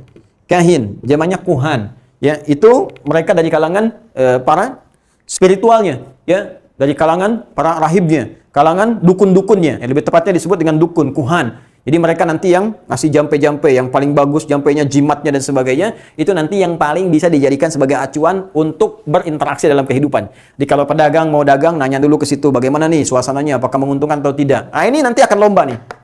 Nah, yang ketiga, yang tidak kalah penting juga, syu'ara, syair. Jamaknya syu'ara. Ya, sampai nanti saking dahsyatnya ini turun Quran surah ke-26 Asy-Syu'ara. Ya, nanti kalau kita lihat di ayat 224-nya ya sampai dengan 227 kita akan temukan bagaimana Allah menggambarkan keadaan mereka.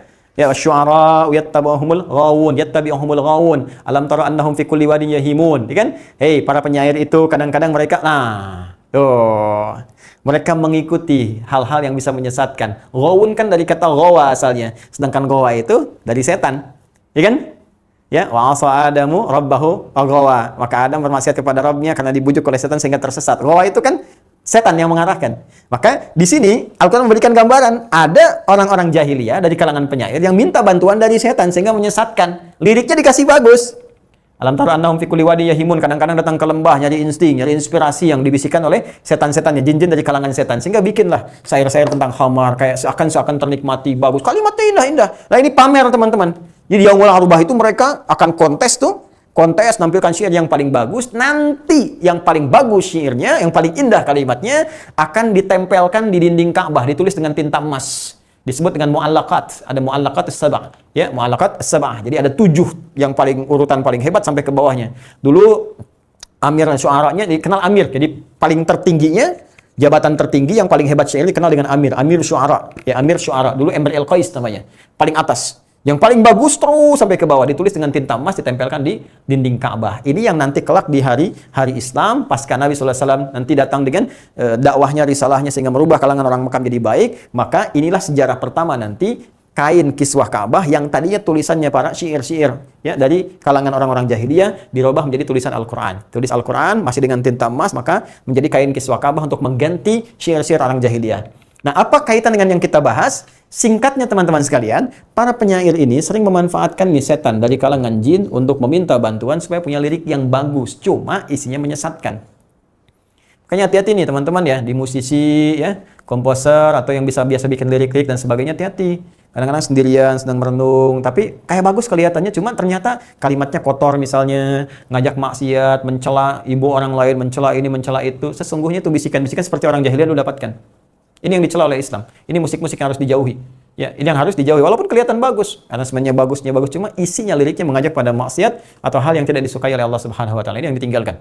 Ini yang dijauhi. Nah, ini kaitan dengan pembahasan kita di Al-Baqarah ayat 14 ini, orang jahiliyah suka memanfaatkan setan untuk kepentingan-kepentingan maksiat. Maka ketika orang munafik datang kepada kelompok mereka, yang disebut oleh Al-Quran dengan syayatinihim, jamak dari kata setan, seakan-akan sindiran yang sangat tajam. Katanya kamu orang beriman, tapi kok seperti orang jahiliyah ya, yang dulu minta bantuan kepada setan-setan untuk memberikan lirik, cuma liriknya menuju pada maksiat. Liriknya menuju pada hinaan, celaan, dan menjauhkan dari Allah Subhanahu wa Ta'ala. Sama persis, orang munafik datang ke lingkungan seperti ini, mendapatkan dari mereka bisikan lagi, mendapatkan dari mereka celaan-celaan kepada orang Islam, arahan-arahan keburukan, sama persis dengan orang jahiliyah yang mendapatkan pengaruh dari setan pada saat itu. Jelas, dari kalangan jin. Jadi yang pertama, Al-Quran memberikan kesan, sebuah esensi bahwa orang munafik ini bergaul di lingkungan yang bisa menjauhkan dari Allah Subhanahu wa Ta'ala. Maka hati-hati dengan lingkungan itu. Yang kedua, diberikan kecaman yang langsung mengatakan bahwa, ya, apa kalian ini seperti orang jahiliyah? Katanya beriman. Mana imannya? Kok seperti para penyair jahiliyah yang memanfaatkan setan untuk membicarakan dan mengarahkan mereka pada nilai keburukan? Paham di sini? Yang ketiga, kalau sudah ada kalimat seperti ini bentuk yang paling keras dari Al-Quran menunjukkan bahwa itu berbahaya. Jadi kalau ada satu bentuk sifatnya celaan, dzam namanya, dzam, celaan. Ada bentuk celaan dalam informasi Al-Quran, ini menunjukkan bahwa sesuatu itu sangat berbahaya. Ini warningnya itu bukan biasa. Ya, tingkat bahayanya itu sudah sampai ke level yang paling tinggi, yang bisa menjerumuskan dalam, mohon maaf, bukan hanya nestapa dunia, tapi sengsara akhirat. Jadi kalau sudah paling tinggi, kalau di neraka, ya neraka jahanam paling bawah keraknya, darkil asfali minan nar. Kalau di dunia, ya sudah, ancamannya itu nestapa. Kalaupun merasa misalnya punya harta banyak, tapi nggak bermanfaat, capek aja hidupnya. Capek. Ya, ngejar lagi, cuma nggak kepake. Ya gitu itu aja. Coba, apa yang punya 1 miliar makannya sehari 1000 mangkok? Kan tetap segitu juga. Anda makan 3 kali, saya makan 3 kali. Ya, Anda misalnya sehari 1 miliar, 30 hari 30 miliar. Ya, kita misalnya cuma 30 hari 1 juta. Tapi kan makannya sama, Anda 3 kali, saya 3 kali. Apa bedanya coba? Keluar kotoran juga. Ya, bedanya apa? Apa dengan Anda dapatkan 1 triliun makannya sehari jadi 1000 mangkok? Ya, 100 piring, kan tidak juga. Tapi kalau berkah, itu yang bagus. Bisa dibagi, arahkan pada kebaikan. Tapi yang berbahaya itu, cari lagi, cuma terus dipakai begitu. Berangkat gelap, pulang gelap, gak bisa tidur, mengatur persaingan, berselisih dengan orang, macam-macam. Tapi gak pernah dapat apa-apa, rugi. Jadi dunianya terjebak dalam lingkaran permainan saja. Sendaguro permainan laibun walahu dimanfaatkan oleh setan. Di akhiratnya ketika pulang dapat neraka jahanam, dapat apaan tuh? Gak ada bangga-bangganya. Gak dapat apapun, ini yang paling bahaya. Karena itu, Anda mesti belajar ya, bahasa Al-Quran, lughatul Quran fiqh, lughatul Quran fikih, bahasanya Al-Quran. Kalau sudah ada kata-kata yang seperti ini tajam, dan celaan yang sangat luar biasa, kerasnya, ini menunjukkan ada bahaya yang sangat keras. Bahaya yang sangat keras, sampai kalimat yang digunakan tuh begitu keras. Ya, misalnya di Al-A'raf ayat 176 misalnya kan, kalau kita teruskan sampai dengan 179-nya, sampai ujungnya ada celaan kepada orang-orang yang tidak memfungsikan mata, telinga, dan hatinya dengan benar. Ya, lahum a'yunun la yubsiruna biha, mereka itu punya mata tapi nggak digunakan untuk melihat yang benar. Walahum adhanun la yasma'una biha, mereka itu punya pendengaran tapi nggak difungsikan secara benar. Ya, walahum qulubun la yafqahuna biha, mereka itu punya hati, punya akal tapi nggak digunakan untuk mencerna yang baik-baik. Beriman nggak mau, berbuat baik nggak mau, kan? Apa yang dikecam oleh Allah? Ulaika kal an'ami, mereka itu kok seperti binatang ternak ya. Balhum adhal, tapi lebih daripada binatang. Ya, lebih daripada binatang. Binatang itu, sapi misalnya, itu binatang ternak. Sapi makannya rumput. Ya, manusia ada yang makan aspal. Aspal dimakan. Ya, batu dimakan. Dan segalanya. Hilang anggaran dan sebagainya untuk aspal. Aspal yang tadinya besar jadi tipis dan seterusnya. Hati-hati. Ya, itu lebih daripada binatang, kata Allah. Binatang aja nggak begitu, kenapa manusia begitu? Nah, itu celaan yang sangat kasar. Dalam bentuk menunjukkan, teman-teman sekalian, kerasnya dan bentuk kesalahan yang sangat keras sehingga mendapatkan celaan yang sangat tidak biasa. Ya, itu berbahaya. Dan ini fitrah manusia juga biasanya begitu. Ya, biasanya kan kalau Anda ingin mencela pada sesuatu yang sangat tidak disukai, sangat jelek kan keluar kan? Hal-hal yang tidak bagus, gitu kan? Nah, kalimat-kalimat ini bahkan ada di lisan manusia nih. Kalimat syayatin zamannya setan misalnya kan? Ya kadang-kadang orang pakai per dan sebagainya, ada persetan, ada itu. Sampai kadang-kadang saking jengkelnya ada yang dibikin sinetron dulu, ada kalau nggak salah ada sinetron setan kredit. Nah, terus di kalimat-kalimat tokoh-tokohnya kan lu untuk mencela hal-hal yang jelek itu keluar. Nah, karena itu rumus biasanya di dunia kemanusiaan begitu. Jadi kalau kita ingin menyampaikan satu perbuatan yang sangat kotor dan harus kita hindari, jauhi, maka celaannya pun keras. Dan kalau perbuatan itu sangat membahayakan, bahkan dalam teori hukum pun jangan diperhalus. Kalau diperhalus dianggapnya biasa. Ya, pencuri ya sebenarnya pencuri, maling. Kenapa pencuri ayam disebut maling? Pencuri kas negara, pencuri misalnya aset bangsa, pencuri di perusahaan dan sebagainya disebutnya dengan koruptor. Kelihatannya kayak keren gitu kan? Ya, sebut aja maling. Maling aset negara, maling ini, maling itu, selesai. Ya, kenapa orang-orang perempuan keluyuran malam hari disebut dengan misalnya ya wanita tuan sosial atau kupu-kupu malam? Ya, sebut aja dengan kata-kata yang langsung jelas supaya ditinggalkan perbuatan buruk itu. Ya, laki-laki misalnya kan kenapa disebut hidung belang? Ya, udah aja walaupun ada sejarahnya dulu misalnya kan. Ya, ketika zaman di Jakarta itu berkuasa JP Kun, ya kemudian keponakannya tiba-tiba berhubungan jelek dengan salah satu prajuritnya, terus dihukum pada saat itu, dia menerapkan hukum Kristen Katolik ya yang keras pada saat itu. Ya ada di Kristen juga, di Katolik. Kalau Anda buka ya yang berzina itu kan dihukum. Ya, hukumannya tegas juga pada saat itu. Ya, si prajuritnya dibawa, kemudian sebelum dia dihukum dengan hukuman yang keras, dia dicorek dulu pakai arang di hidungnya. Ya, sehingga keadaannya belang, maka disebutlah pada saat itu hidung belang dan kemudian menyebar sampai dengan kekinian. Tapi kalau kalimat itu begitu diterima diksinya kok kayak ringan di masyarakat, sebut dengan yang keras kalian. Dengan kekerasan itu, kalimat bukan kekerasan fisik ya, dengan kalimat kata-kata yang keras itu, hukuman pun kemudian bisa menjadi kuat secara psikologis sehingga manusia meninggalkan itu semua. Ya, itu poinnya teman-teman sekalian. Ya. Saya teruskan ya. Jadi, kesimpulannya adalah pertama, Al-Quran ingin memberikan gambaran kenapa celaannya begitu keras. Kata-kata yang digunakan begitu keras ingin menunjukkan bahwa perbuatan mungkar ini sangat luar biasa. Sangat berbahaya. Jadi, saking bahayanya Allah tidak ingin manusia terjerembab menjadi bagian dari setan. Ya, menjadi bagian dari pengikut-pengikutnya, menjadi bagian dari komunitasnya. Janganlah, tinggalkan itu semua. Ini lingkungan gak bagus. Ini seperti zaman jahiliyah dulu. Keluar dari itu semua, kalau tidak kalian berbahaya. Ya, karena itu diserupakan dengan namanya langsung, setan. Setannya langsung, bukan disebut terpengaruh oleh setan, bahkan disebut dengan setannya langsung. Nah, ini berbahaya nih ya, berbahaya. Jangan-jangan ada yang terpengaruh dengan itu semua sehingga harus dihindari. Qalu inna ma'akum innama nahnu mustahzi'un. Kemudian mereka berkata, sungguh kami bersama kalian. Tadi. Ketika meninggalkan orang-orang beriman, mereka declare kepada kawan-kawannya dari kalangan orang-orang jelek tadi yang disebut syaitan oleh Al-Quran, kami bersama kalian. Nah, ini menandakan ketidakkonsistenan orang-orang ini ketika bersama orang beriman dengan berpisah. Jadi kalau Anda menemukan tipikal seperti ini, maka ketahuilah ini orang-orang munafik.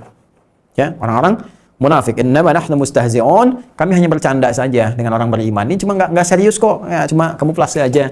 Nah, ini orang munafik yang memang kita mesti hindari, mesti berhati-hati, tapi juga ada cara elegan yang kita bisa lakukan untuk mengatasi itu semua.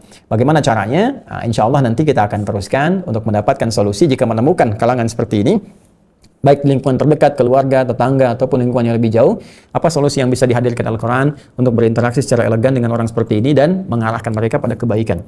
Al-Quran itu yang sepanjang saya pelajari di antara keindahannya, selalu menghadirkan solusi.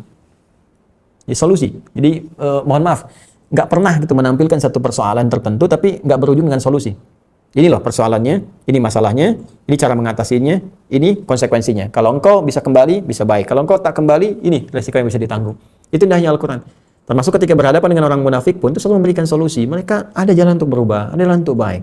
Karena itu ketika kita menyaksikan orang-orang seperti ini, teman-teman sekalian, tetap ada peluang bagi mereka untuk bisa berubah, untuk bisa jadi baik. Karena itu jangan putus doa kita untuk mendoakan. Doakan supaya mau kembali pada kebaikan, dakwahi dengan cara yang lembut, dengan cara yang baik, ya kan? Kemudian ada hal-hal lagi elegan yang Allah tadi bimbing kepada kita untuk mengatasinya. Pada akhirnya itu pilihan. Ya, jika memang pilihan itu tidak diambil, tetap menggunakan hal-hal yang buruk, maka resiko akan ditanggung ya orang-orang seperti itu. Tapi sepanjang ada hal-hal yang baik, biasanya ada solusi-solusi terbaik yang Allah berikan kepada kita untuk mengajak orang-orang kembali menjadi mulia di hadapan Allah Subhanahu wa taala. Saya kira itu yang bisa kita bahas di kesempatan kali ini. Mudah-mudahan bisa kita ambil manfaatnya dan kita jauhi segala hal-hal yang buruk yang dilarang oleh Al-Quran tadi. Kita doakan teman-teman sekalian dan kita perbaiki diri kita sebelum kita mengajak pada orang lain dan hilangkan berbagai pikiran-pikiran buruk dari benak kita sehingga kita bisa lebih mudah menatap kebaikan untuk kita lakukan. Mohon izin sebelum menutup saya menyampaikan beberapa informasi. Pertama, Subhanahu wa ta'ala, apa yang saya sampaikan di pertemuan-pertemuan yang lalu, kiranya banyak perkembangan-perkembangan positif khususnya dari program Al-Quran di STUAH, Sekolah Terbuka Usahakan Al-Quran Hafal. Alhamdulillah itu level setorannya, Masya Allah itu sudah di atas 30.000, saya sangat bahagia sekali. Dan mohon izin bersabar ya, bersabar karena memang begini, ada kalau sehari 30.000 gitu kan, misalnya atau sehari ribuan lah yang masuk, kemudian ada adminnya sekitar 40-50 orang harus menerima, tentu akan ada antrian di situ. Ya, bersabar teman-teman. Ikhtiarnya diniatkan karena Allah. Jadi saya lihat ada yang beberapa mungkin sudah terakomodir, sudah terjawab, ada beberapa yang masih di antrian ya. Kita akan terus coba menyesuaikan. Mungkin nanti akan diatur misalnya bisa per 1000 ya, sehari 1000 dibagi kelompok sehingga nanti bisa bergantian dengan yang lainnya. Atau nanti bisa diaturkan sehingga sistemnya bisa antriannya bisa lebih cepat lagi insya Allah. Tapi jangan putus asa, tetap semangat ya. Tetap konsentrasi kita, niatkan karena Allah. Kalau kita niatkan, Anda bisa simpankan. Kalau belum tembus misalnya untuk setoran, Anda kumpulkan aja dulu. Nanti begitu waktunya Anda bisa masukkan dan di situ bisa terakomodir keseluruhan hafalan, diakumulasikan dengan apa yang telah Anda dapatkan. Secara umum alhamdulillah hasilnya cukup baik dan saya juga berterima kasih pada teman-teman sekalian yang masih bersedia untuk bisa semangat untuk menghafal dan saya lihat ada antrian disampaikan pada saya yang mau bergabung sudah ada 1.500 lagi. Ya insya Allah tetap semangat, insya Allah kita juga terus berusaha. Alhamdulillah saya konsisten dan saya komitmen, insya Allah kita siapkan perangkatnya sama seperti yang sebelumnya teman-teman. Dan kita sudah berusaha, insya Allah kemarin kita dapatkan 1.000, sudah saya bagikan tuntas, ya bahkan ada yang ke anak-anak sekolah dan teman-teman semua. Kita akan maksimal adakan lagi, nanti jangan khawatir teman-teman yang sudah mendaftar, kita nanti akan maksimalkan pengadaan perangkatnya, ya mushafnya, kemudian juga dengan buku pendampingannya, seperti yang teman-teman dulu pernah dapatkan. Tapi insya Allah kita akan kumpulkan, dari sisi kita cetakin, kemudian kita bagikan. Saya akan komitmen untuk kurang lebih 5.000 ke depan kita akan gratiskan, ya. Jadi nanti teman-teman paling hanya bayar biaya untuk kirimnya saja, ya. Mudah-mudahan juga Allah bisa limpah kepada kita kemudahan untuk mengadakan paket yang dimaksudkan. Itu yang pertama. Yang kedua, untuk teman-teman STWH nanti insya Allah ada perjumpaan kembali khusus untuk yang akhwat ya. Kita akan bagi ikhwan dengan akhwat sehingga nanti setorannya bisa lebih mudah. Waktunya nanti akan disampaikan oleh teman-teman di tim ALC, At-Taisir Learning Center. Nah, saya kira itu yang bisa kami sampaikan. Semoga Allah muliakan kita semua dan membebaskan kita dari segala kesulitan, dari wabah khususnya virus corona yang masih kita hadapi. Semoga Allah berikan kekuatan pada kita untuk bisa mengatasi itu semua dan mengambil hikmah terbaik dari apa yang Allah telah tetapkan. Izinkan saya mengingatkan bahwa ini sudah masuk ke Jumatnya, di malamnya, besok ada paginya sampai dengan berakhirnya. Ada sunnah-sunnah yang bisa kita maksimalkan.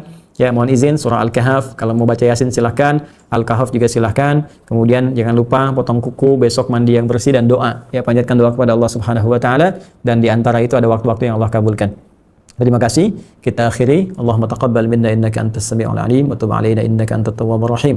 Allahumma ij'alna min ahli al-Qur'an waj'al al-Qur'ana sahiban lana fid dunya wa syafi'an lana fil akhirati ya arhamar rahimin.